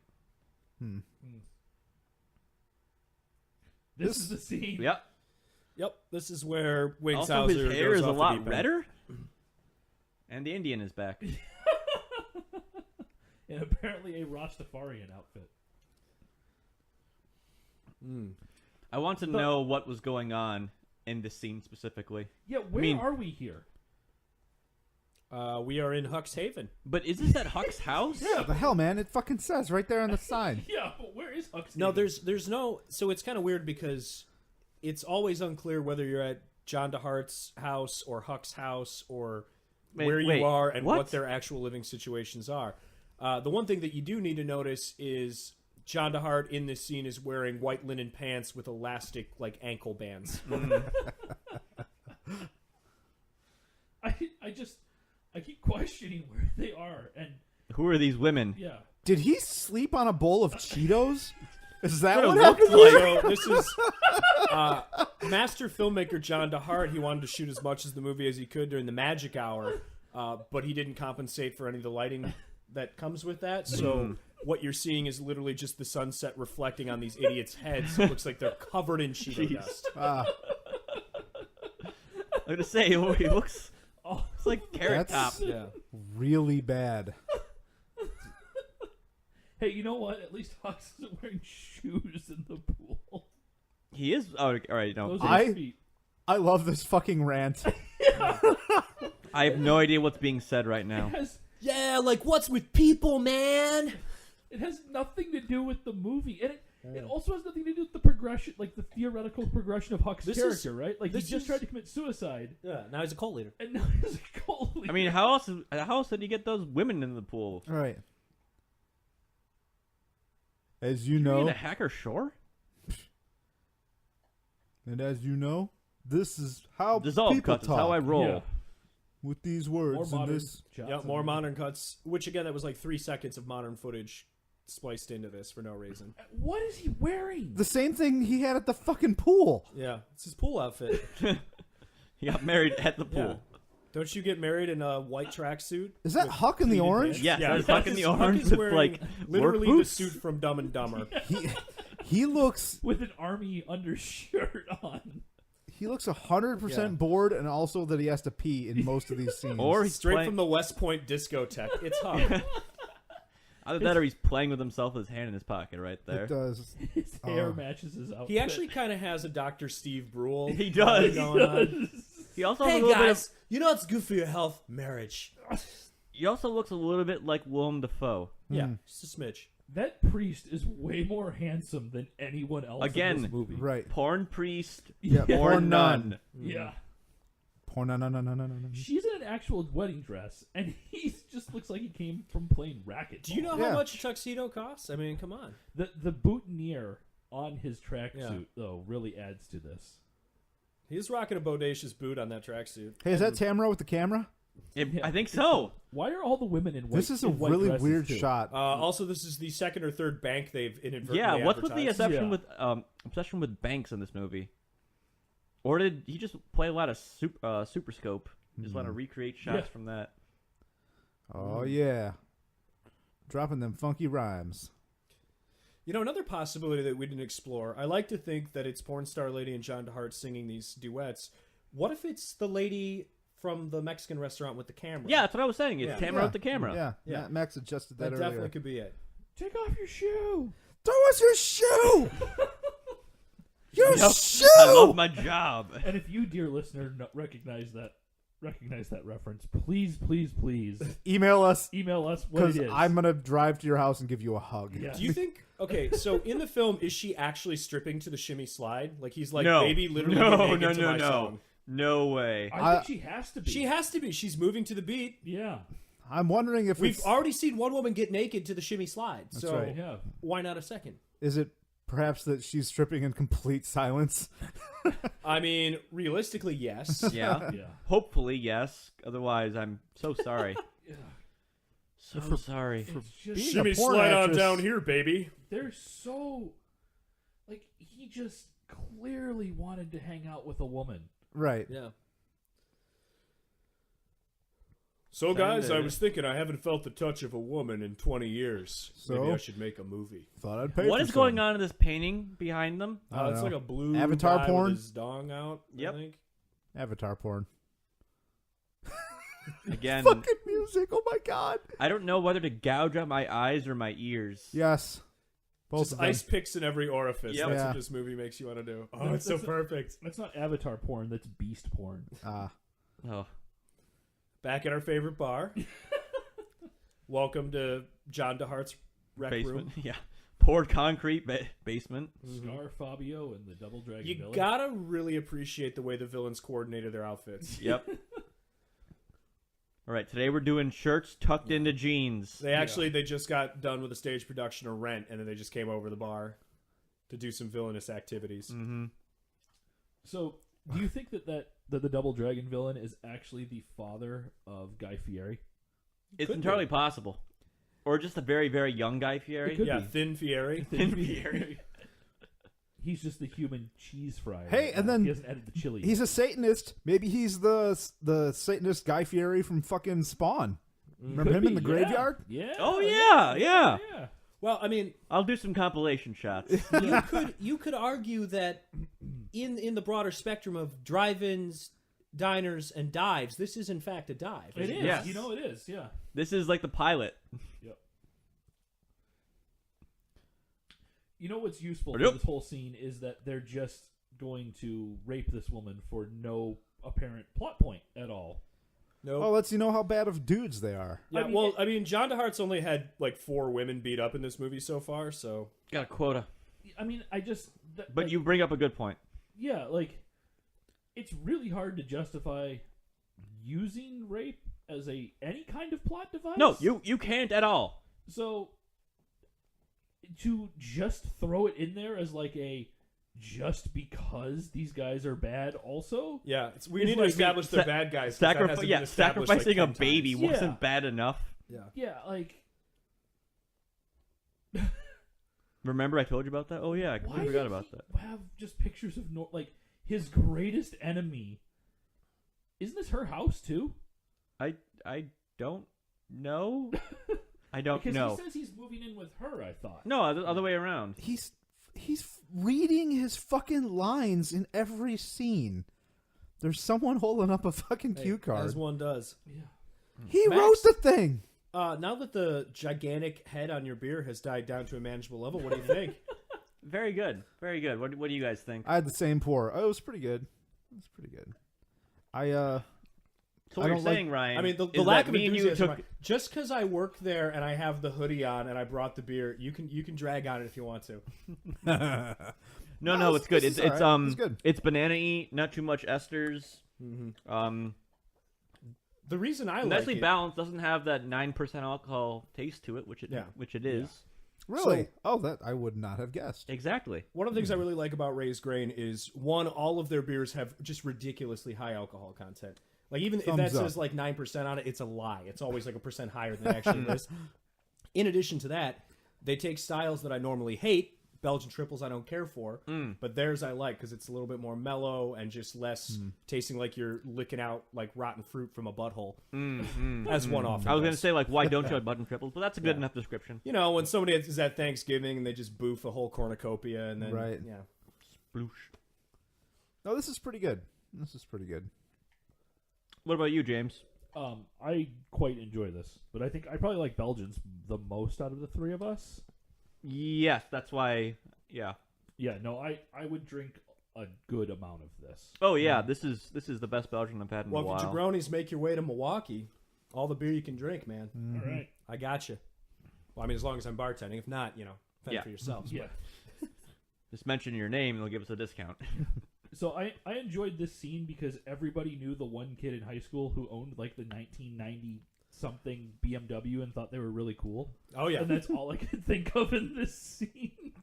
So I'm gonna really try and pay attention this time, but apparently, suddenly, I they're was gonna just say like done. I Like, she remember died. looking away and looking back. I'm like, wait, what? What the what?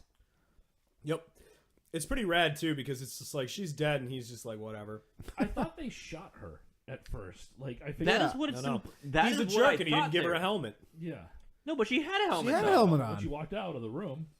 So That's why I was very, very confused, and I knew I wasn't that drunk. yeah, spoiler alert. Later on in the film, it's revealed that she didn't die. I feel like that's totally In like a the most second edit. ham-fisted, dumbass way humanly I feel like that was possible. totally like he went back and reshot the ending.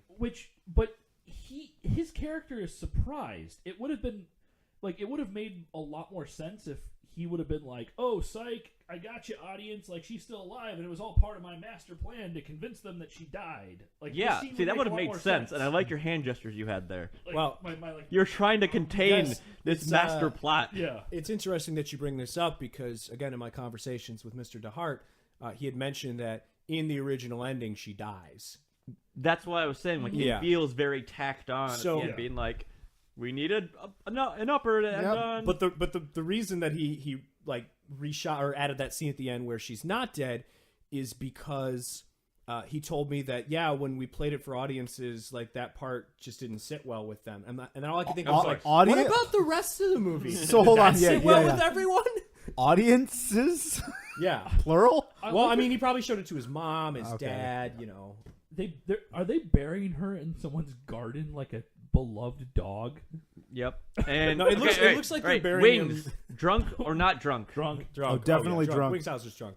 It looks like they're burying her behind like a dentist's office in the parking lot. Wings is just being like, the sun is so hot right now. Yeah, right next to the. You know what's going to do her proud? This dead woman is put her right next to the heirlooms. Definitely. Yeah. Like, she's in someone else's grave. I feel like they just snuck into a cemetery and they're like, okay, go. Shoot, get out. No. There Yeah, you you go. will. Get With even, no space yeah. in between. Put that shit in quotes. So So is the title him quoting himself? I don't know. Yes. so here's I'm gonna the get thing. even for you. The main plot of the movie doesn't actually happen until 20 minutes before it's over. Yeah. Oh, it's a And long these are 20 some minutes. of the weirdest fucking punches. Again, man who has never punched anything starts punching. I mean, What is he going as Huck Finn? Yeah, he's going as Huck Finn. Exactly. Like, okay, I'm gonna leave now. Oh, nope. You're looking at me. I like to think that at some point Hux just became like the Kramer of this movie. He pretty much he has the same mannerisms. Just randomly shows up during scenes and has Ooh, has a yeah. plot. starts eating out of John DeHart's fridge.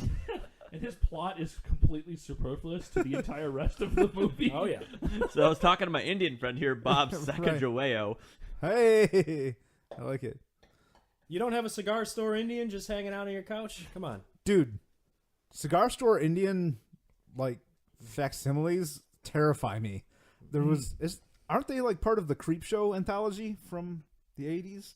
Isn't there, like, an Indian outside of a cigar store that starts, like, killing people? Oh, yeah. Yeah. Yep. That terrified me when I was a young man. Very similar to So- the clown from Killer Please Clowns in don't- Outer Space. Please don't punch Same, like yeah. this. You will throw your shoulders out.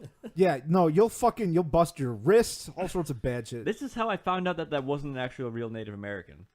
So I'm like, wait, what? Dissolve. I love that. Question. I Based love- on that last scene, Dissolve. Wings Hauser, did he originally try out for Dr. Grant in Jurassic Park, yes or no? Yes. I feel like earlier he was dressed more like the lawyer, like he could have been the lawyer. I don't Yeah. know. Oh, yeah. And I think in the pool scene, he could have been Laura Dern's character. Laura Dern. Big what a year for Laura badass. Dern. Yeah. Big year. Secret Oh. Star Wars Yep. character. Good What work in a- Star Wars. Sorry, That's the, great one thing that's the flashback. one thing I'll say about movies, at least at the end of this year. They hid what the movie was actually about. Yeah, they did. Both Star Wars and Blade Runner showed you a lot of like, yeah, big scenes, but Yeah. didn't really tell you what the plot of that movie was. Yep. Yep, that's how I hold my gun at the ready. Yeah. Just aimed randomly to the side. It's going to shoot yourself in the stomach. I like how he clearly doesn't notch He's the, like, the arrow correctly the Yep. first time. I've never done this. Yep. It goes about 3 feet. All right, you're right. He doesn't have a crossbow here. He's an actual bobo. This is his Rambo moment. Yeah, I was like, guys. Yeah. he's trying to Rambo it up. Like, he's just murdering people right now, by the way. He's getting even, James. Hollywood was a war zone. They drew first blood, not me. The donkey sauce is ready. I set my henchman Lash to the Orient to bring back a golden medallion. He's talking like the Animaniacs version of Henry Kissinger. I'm not denying that Henry Kissinger wasn't an Animaniacs, because very possibly he was. No, he was. He was. 100%. 100%. If they had a Viet Cong joke in Pinky and the Brain, I'd totally believe that. He says when they're from Brainiania, when Pinky and the Brain come to the U.S. and they go meet Hillary Clinton and Bill Clinton. He says, Brainania #1, other Islanders #10, which is a Vietnam War reference. Yeah. Which no one under the age of 15 is going to get. No, that show has a ton of references to like so 1950s good. and 60s movie stars. Yeah. Like classic Hollywood. Like no child knows who Right. Marlon Brando is. Murdoch or whatever his name is, Marlowe. Modoc. Modoc. I'm calling him Modoc Philip from now Marlowe. on. Isn't Marlowe It's Normad. The Marlboro Man? Isn't Marlowe the dog from one of those movies? Marlo the dog. Marlowe the dog. He is neither happy nor mad. Just watch this. Watch him creep down.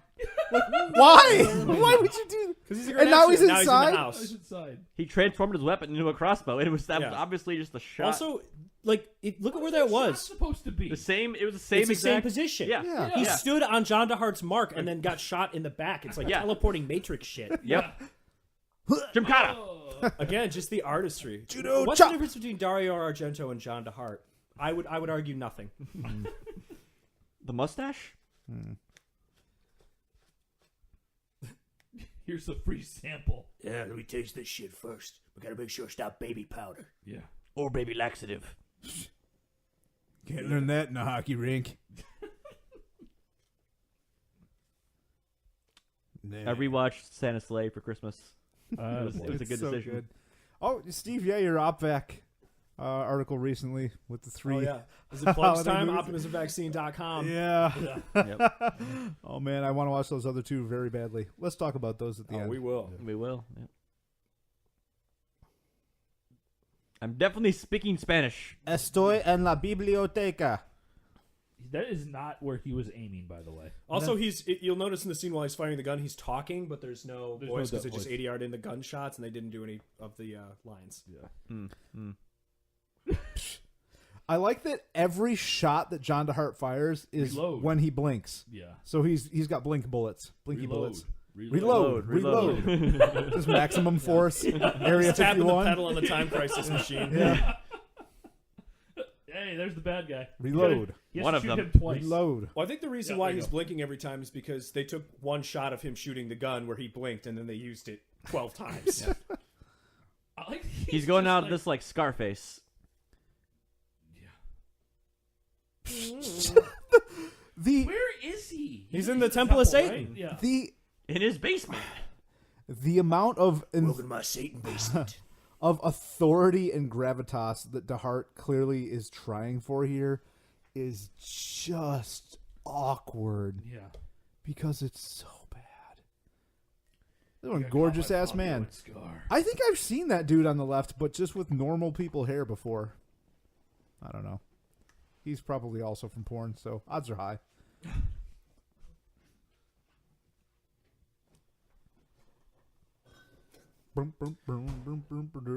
Take him outside. Don't sacrifice him to Satan. Yeah. Satan only needs so many sacrifices. Yeah.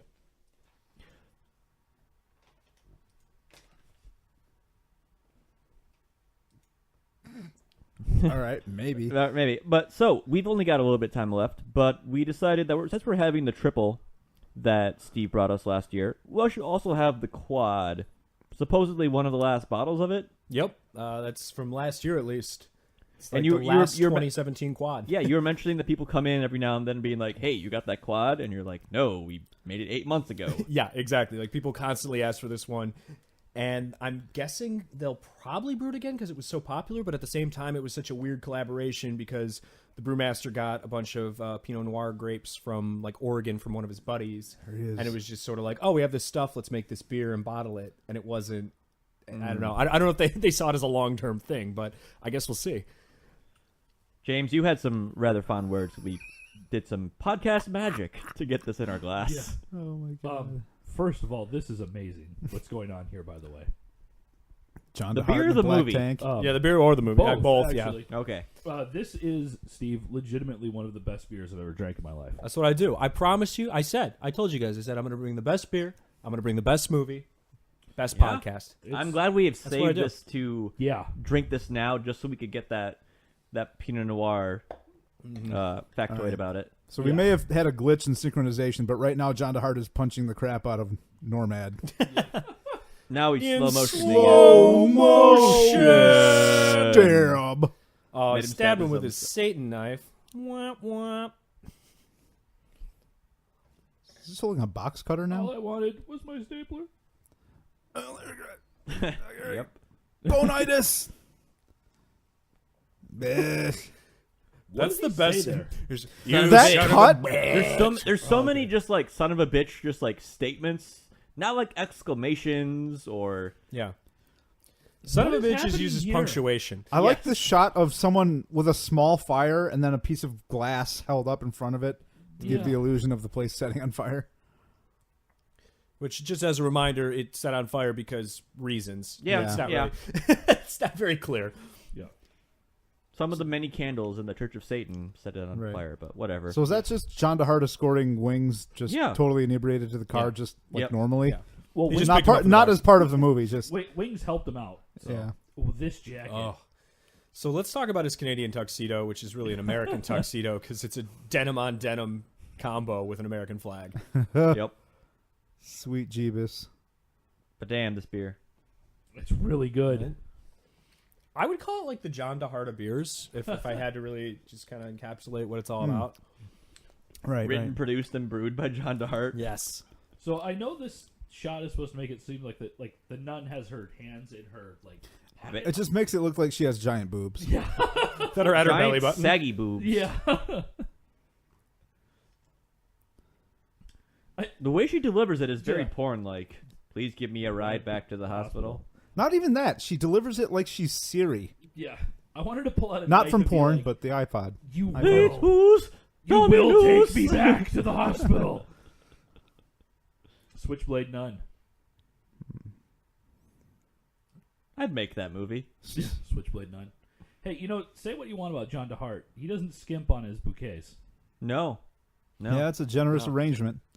That's probably the most expensive thing in this movie, to be honest. It's a pretty vaporwave movie shot right there. Like, You're how did alive. they pull this I on him? don't know. He's not that smart. No, it's to protect Rick. Yeah.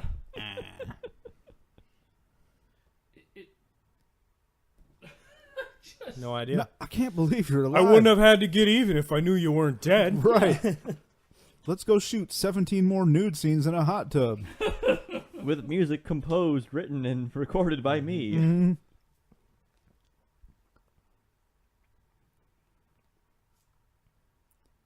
And evil is gone, and we have perpetual energy, and no one is hungry anymore. Yeah.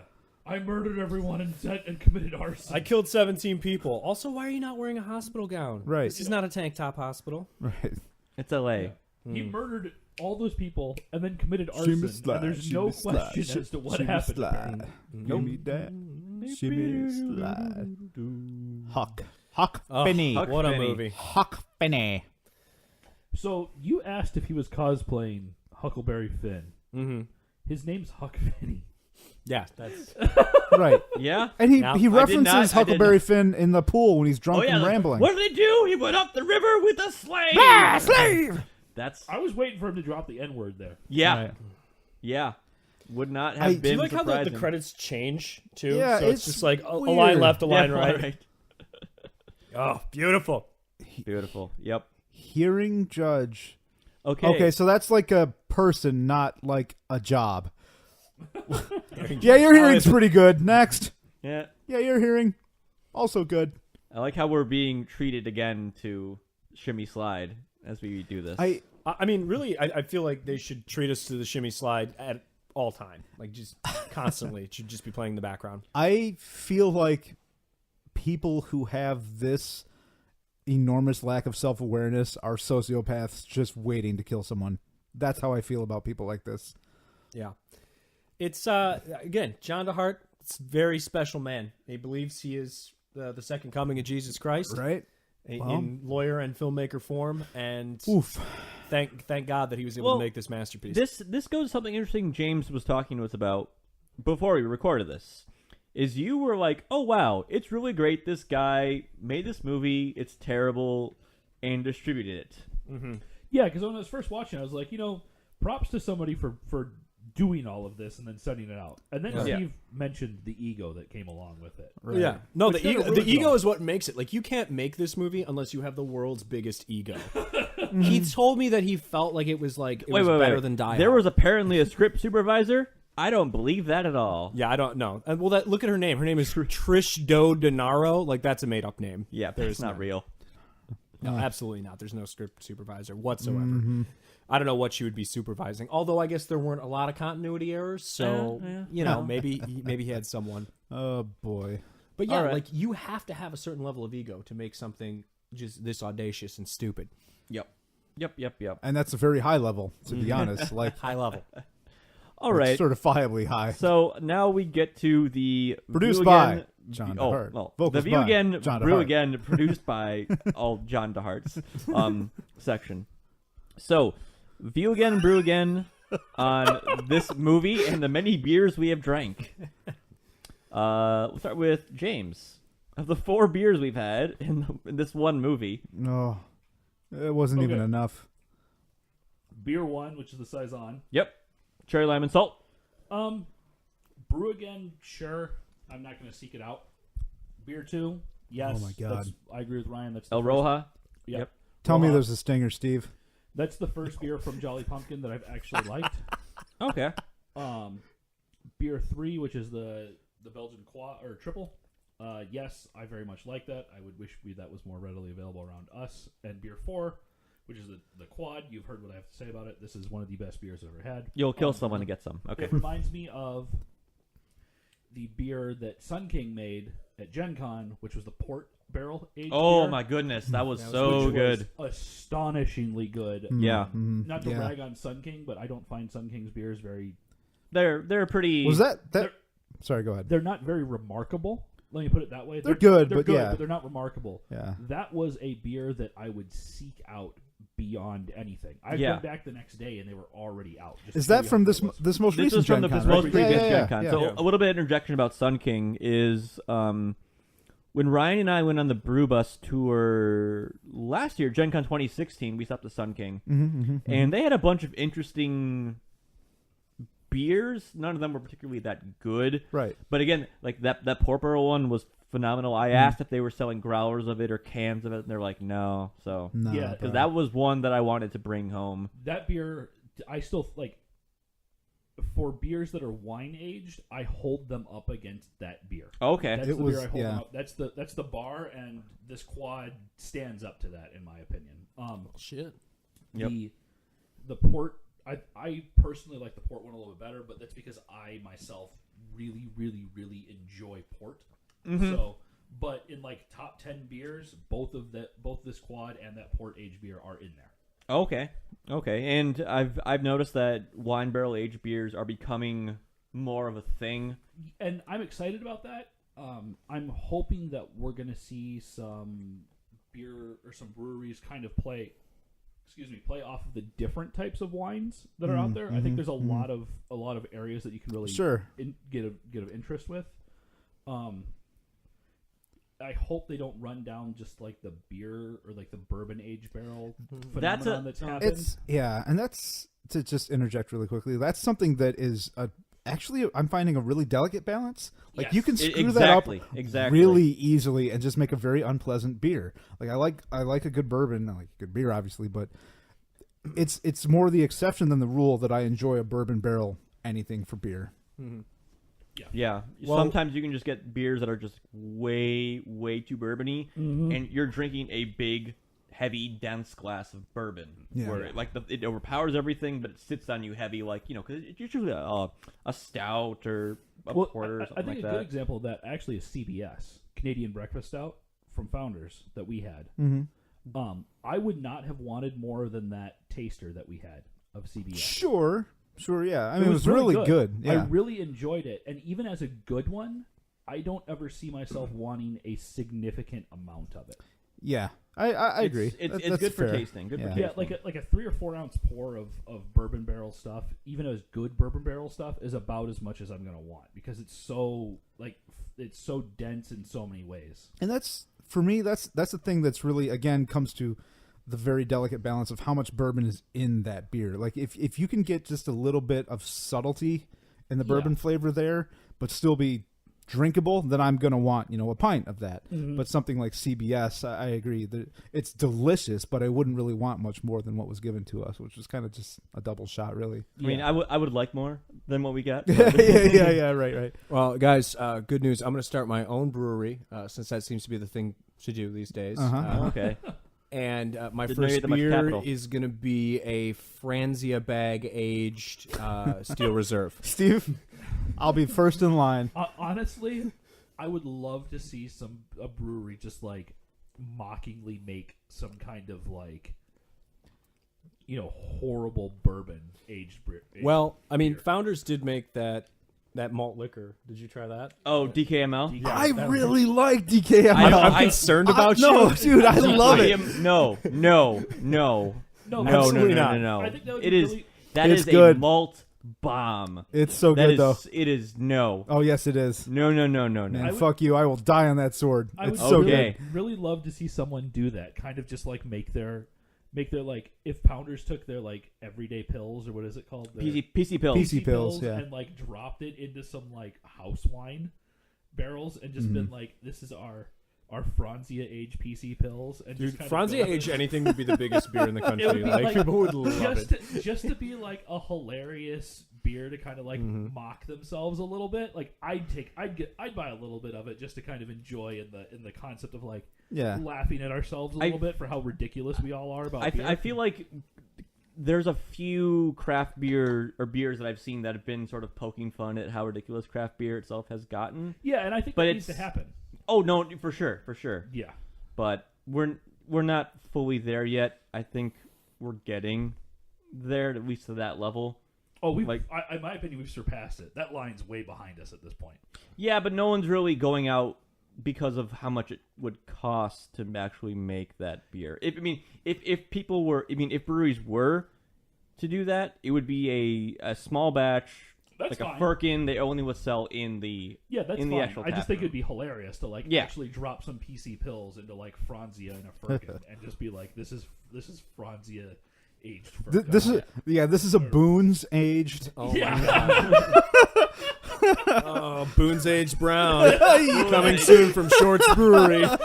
Don't give them any ideas. Yeah, probably they might would do it. Shorts- Oh, they would do Shorts it. They would do it. Yes. Dude, I love shorts. Yeah, Shorts, their whole motto for brewing seems to be, fuck it. Yeah, they've gotten good at the fuck it. Yeah, a couple oh, years right, ago, for they sure. were like, I don't, but So- Well, they've I, gotten very good at it. Yeah, Steve, I've gone over this before, but Steve, I went to Shorts last summer, and they had an experimental beer on tap. It was a cucumber Kolsch. Oh. I like me a Kolsch, man, but that beer was fucking disgusting. But that's the thing. Yeah. I mean, they'll try it. Cucumber beers I'll were a big try thing last anything. summer. I went to the beer fest in Ipsy, and there were always 3 breweries who had cucumber gozas or cucumbers, whatever. Get ready for basil this year. That's going to be Dude, the big basil's thing. awesome in beer. Did basil you, is I'll give did it a you shot actually have here. the cherry basil? We haven't drank it You yet. haven't drank it We haven't drank it Are you yet, but drinking no. that tomorrow? Hmm? We're going to drink that tomorrow? I don't know. Maybe. Oh, that's right. We're all having beer at Max's house tomorrow. Yeah, we're having a Anyway. Good Brews, Bad Views, and Alright. Associates drink-a-thon. But Yes. no, I went to Lady at the House, which is a new like small plates restaurant in Detroit, and they had a beer, a Belgian IPA by Batch, one of my favorite breweries in the state of Michigan, that had basil in it. It was very good. See, my concern is that of the 3 basil beers I've had, 2 of them were just like basil. Like we Oh, talked no, this about, was basil on the end. we talked about bourbon Mhm. overpower and everything. Right. It was just like the one that I had from actually that I got from you. So I'm curious to see how it comes out of a bottle. The cherry basil We Bring the Funk from Vivant, which I really like Vivant because I'm a sour guy. Yeah. But that was actually my least favorite of the 3 different variants of We Bring the really? Funk that they brought. Yeah, they did an apricot and they did I can't remember what the other one they did. Which is a shame because that was my favorite one actually. Mm.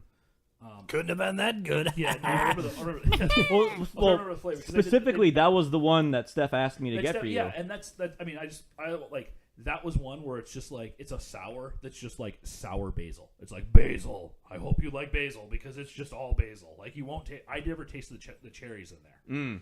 But I'm curious to see how it comes out of a bottle because I think usually when like you talked about with the quad we were having, you said that had mellowed from what you remembered. Yeah. So cellaring it for even just a couple months, like you have been, is enough that you could see a little bit of mellowing on that side.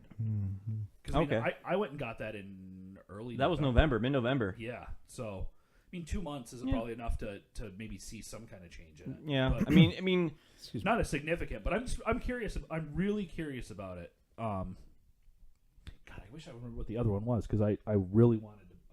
I might have bought a bottle of it. Well, while you think about it, view again. Yes.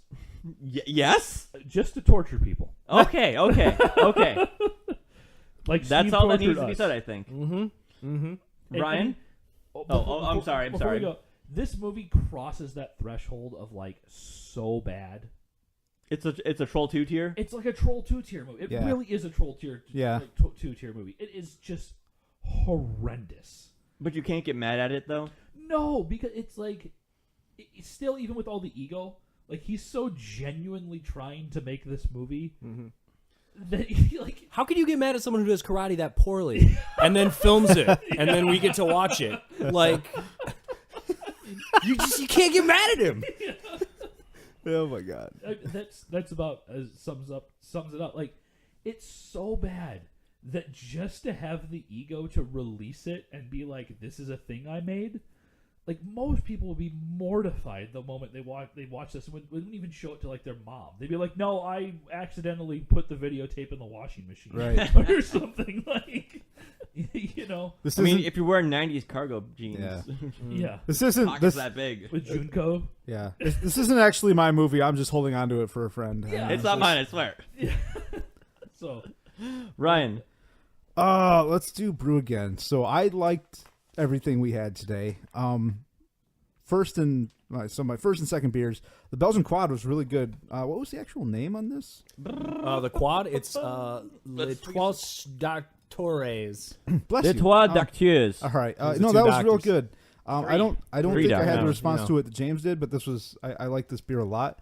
But La Roja was my favorite beer tonight. Everything was definitely a brew again this evening. I liked it all. The Saison was okay. I would drink it again, but the only one of these that we've had that I would seek out again would be La Roja. I really like that a lot. Few again. Oh, holy shit, Steve. I told you. What have you brought into my life? Oh. So, yeah, I would watch this again. This movie is, as you put it, a transcendental just atrocity. Mm-hmm. It's just... It's a war crime. Yeah. That's what I do, baby. We're Kofi 2012, bringing names, it with my child army. Were our episode name not the title of the movie? That would be the title of this one. Would be a transcendental atrocity. Right. So Hashtag Kofi 2012. Right. So building tangentially off of what James said for View Again, it's the amount of ego that is required to physically put in the effort to create this movie, but also to hope, to actually think, if I'm understanding you, Steve, to think that this is a legitimately good film is nothing short of breathtaking. Yeah.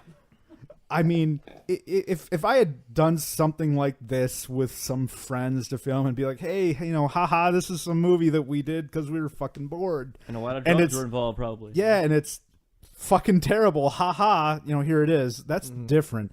But to actually think that this is something that is worth people's time and could impact their lives is horrifying. So I'm sorry, Mr. DeHart, if you're listening to this. I'd like to think that he is. The ghost of John DeHart is oh my hovering God. over this podcast. I like to think Sweet that the Jesus. Monkey movie is better than this movie, right? Mm-hmm. Wait, which movie? The Monkey movie that Brian Miller and I made. That's accurate. Yeah, absolutely. But yeah, no, I would show this to people. I would sit down and watch this and just like as a scientific approach, take notes, just furiously scribbling on a notepad. Legal just how people react and like, oh my, his pulse rate's through the roof. We've lost him. This is next level garbage, Steve, and I thank you for it. Hey, that's what I'm here for. Okay, so the Saison, I would like it. We're not -3 degrees outside. La Roja, I've had it before. I didn't recognize that I had it because they recently redid all the labels for Jolly Pumpkin. I enjoyed it more now than I did 3 or 4 years ago when I first had it, probably because my taste for funky Flanders red ales have progressed since then. The Belgian triple, very good. Not overly sweet like a lot of Belgians can be. Nice banana-y flavor, not too estery. And the quad was just delicious. Just It was very good. Very great, very great. Did not taste as boozy as I assume it was, which I'm assuming it's at least 11. It's pretty high. And again, according to the bottle, bottle says it's 12. 10.2. in the great raised grain tradition, like whatever it says in the bottle, just go up at least 1%. I love it. And then as far as this movie goes, like you had been talking about this for a long, long time. Yeah, I'm happy to be part of the actualization of all these discussions we've had before, Steve. Yeah. And that's how I knew me and you were gonna get along, because we were talking about just like shitty ass movies. And like I can remember like the first time I heard about The Room and then sat down to watch it, and it was just like someone put the needle in, and here we are today. It's full of pockmarks. Yep. Not because I'm diabetic. Right. Well, You know, that too. Yep. So I can only say thank you, Steve. Hey, that's what I do, And man. we'll wrap it up with what do you think about our various beers and well, you know what you say about the movie. Well, I know I supplied all the beers, so of course they're all fucking incredible. The saison was fine. It was a little watery. Didn't have as big a body as I like in a beer usually, but it was still really drinkable. And if it was hotter, I would love it. Good way to start off the movie. Just like ease into it. Ease And into then- it. Yeah, we went from for weaker sure. to stronger as far as these Yeah. beers went. That sour amber that we had from Jolly Pumpkin, I thought was excellent. And then, of course, I love the raised grain beer because, I'm wearing the hoodie and I work there on the weekends, so I got to rep that shit. But All also, right. they make good beer. Yeah. Literally, the They reason do. I work there all is the 'cause- beers you've brought us that we've had, the Belgian, the other Belgian, the IPA, still have that stout actually. Oh man, that's a good one. We'll have to we'll crack into get that to soon. it. We'll get to it. That's actually that's the beer that made me fall in love with raised grain. Really? Really? Okay. Okay. Yeah, we're Sounds gonna like you have need to bring that to the tasting tomorrow, right? Yeah. I was gonna It's a say winner. gonna say bring the Belgian and the quad to the Well, tasting, I but mean- after Drag watching it. this, we're like, we're gonna need all the All the beers. beers, all the beers. I mean, Steve, I don't know how long you're in town, but we could get our shit together, do another episode, just bust it out for that. Maybe. Yeah, we I can don't try- know. We'll try- consider it. Just Well, we throwing can it try. out there. We can try. We'll see. you never know. Never know. So the movie, obviously, view again, view all the time, view Steve constantly has on a this loop. on repeat just forever. I sincerely it is my life's goal to find this transcendent shit that just because people think like, oh, the people watch movies because they're like, oh, I want to feel this like strong emotional response, and you don't realize that like you can get that if a movie's bad enough, it's just Right. it just comes back around on itself.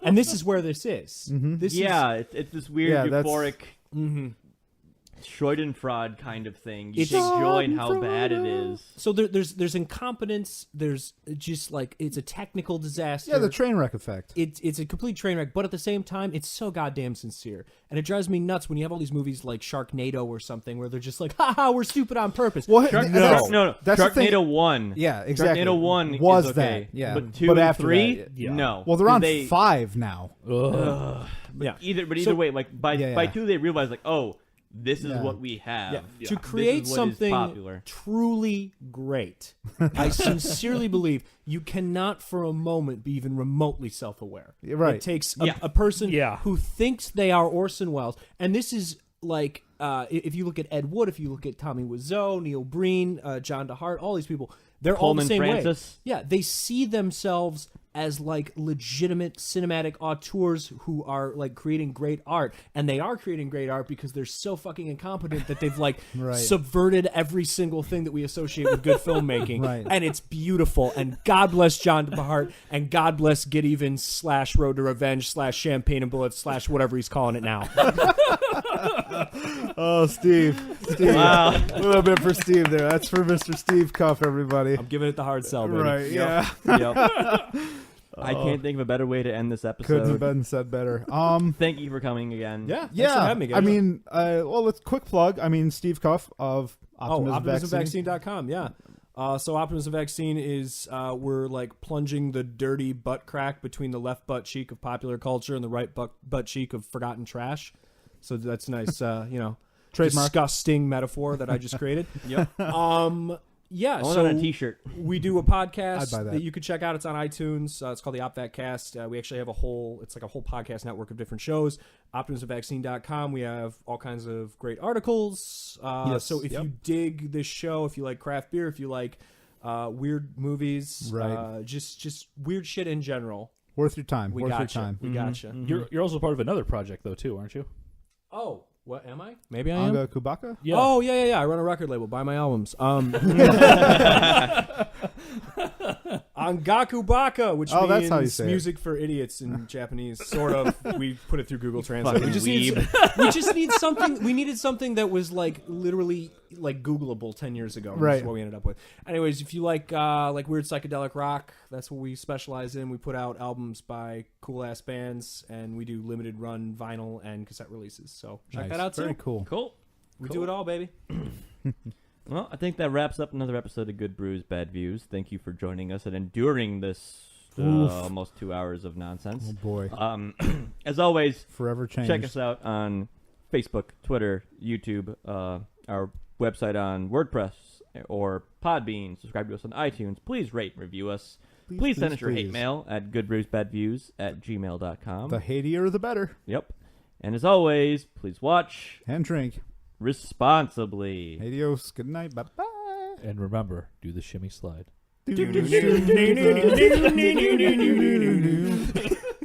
It doesn't come through unless you have the cold, dead eyes, just locked straight forward, but not actually focused on anything.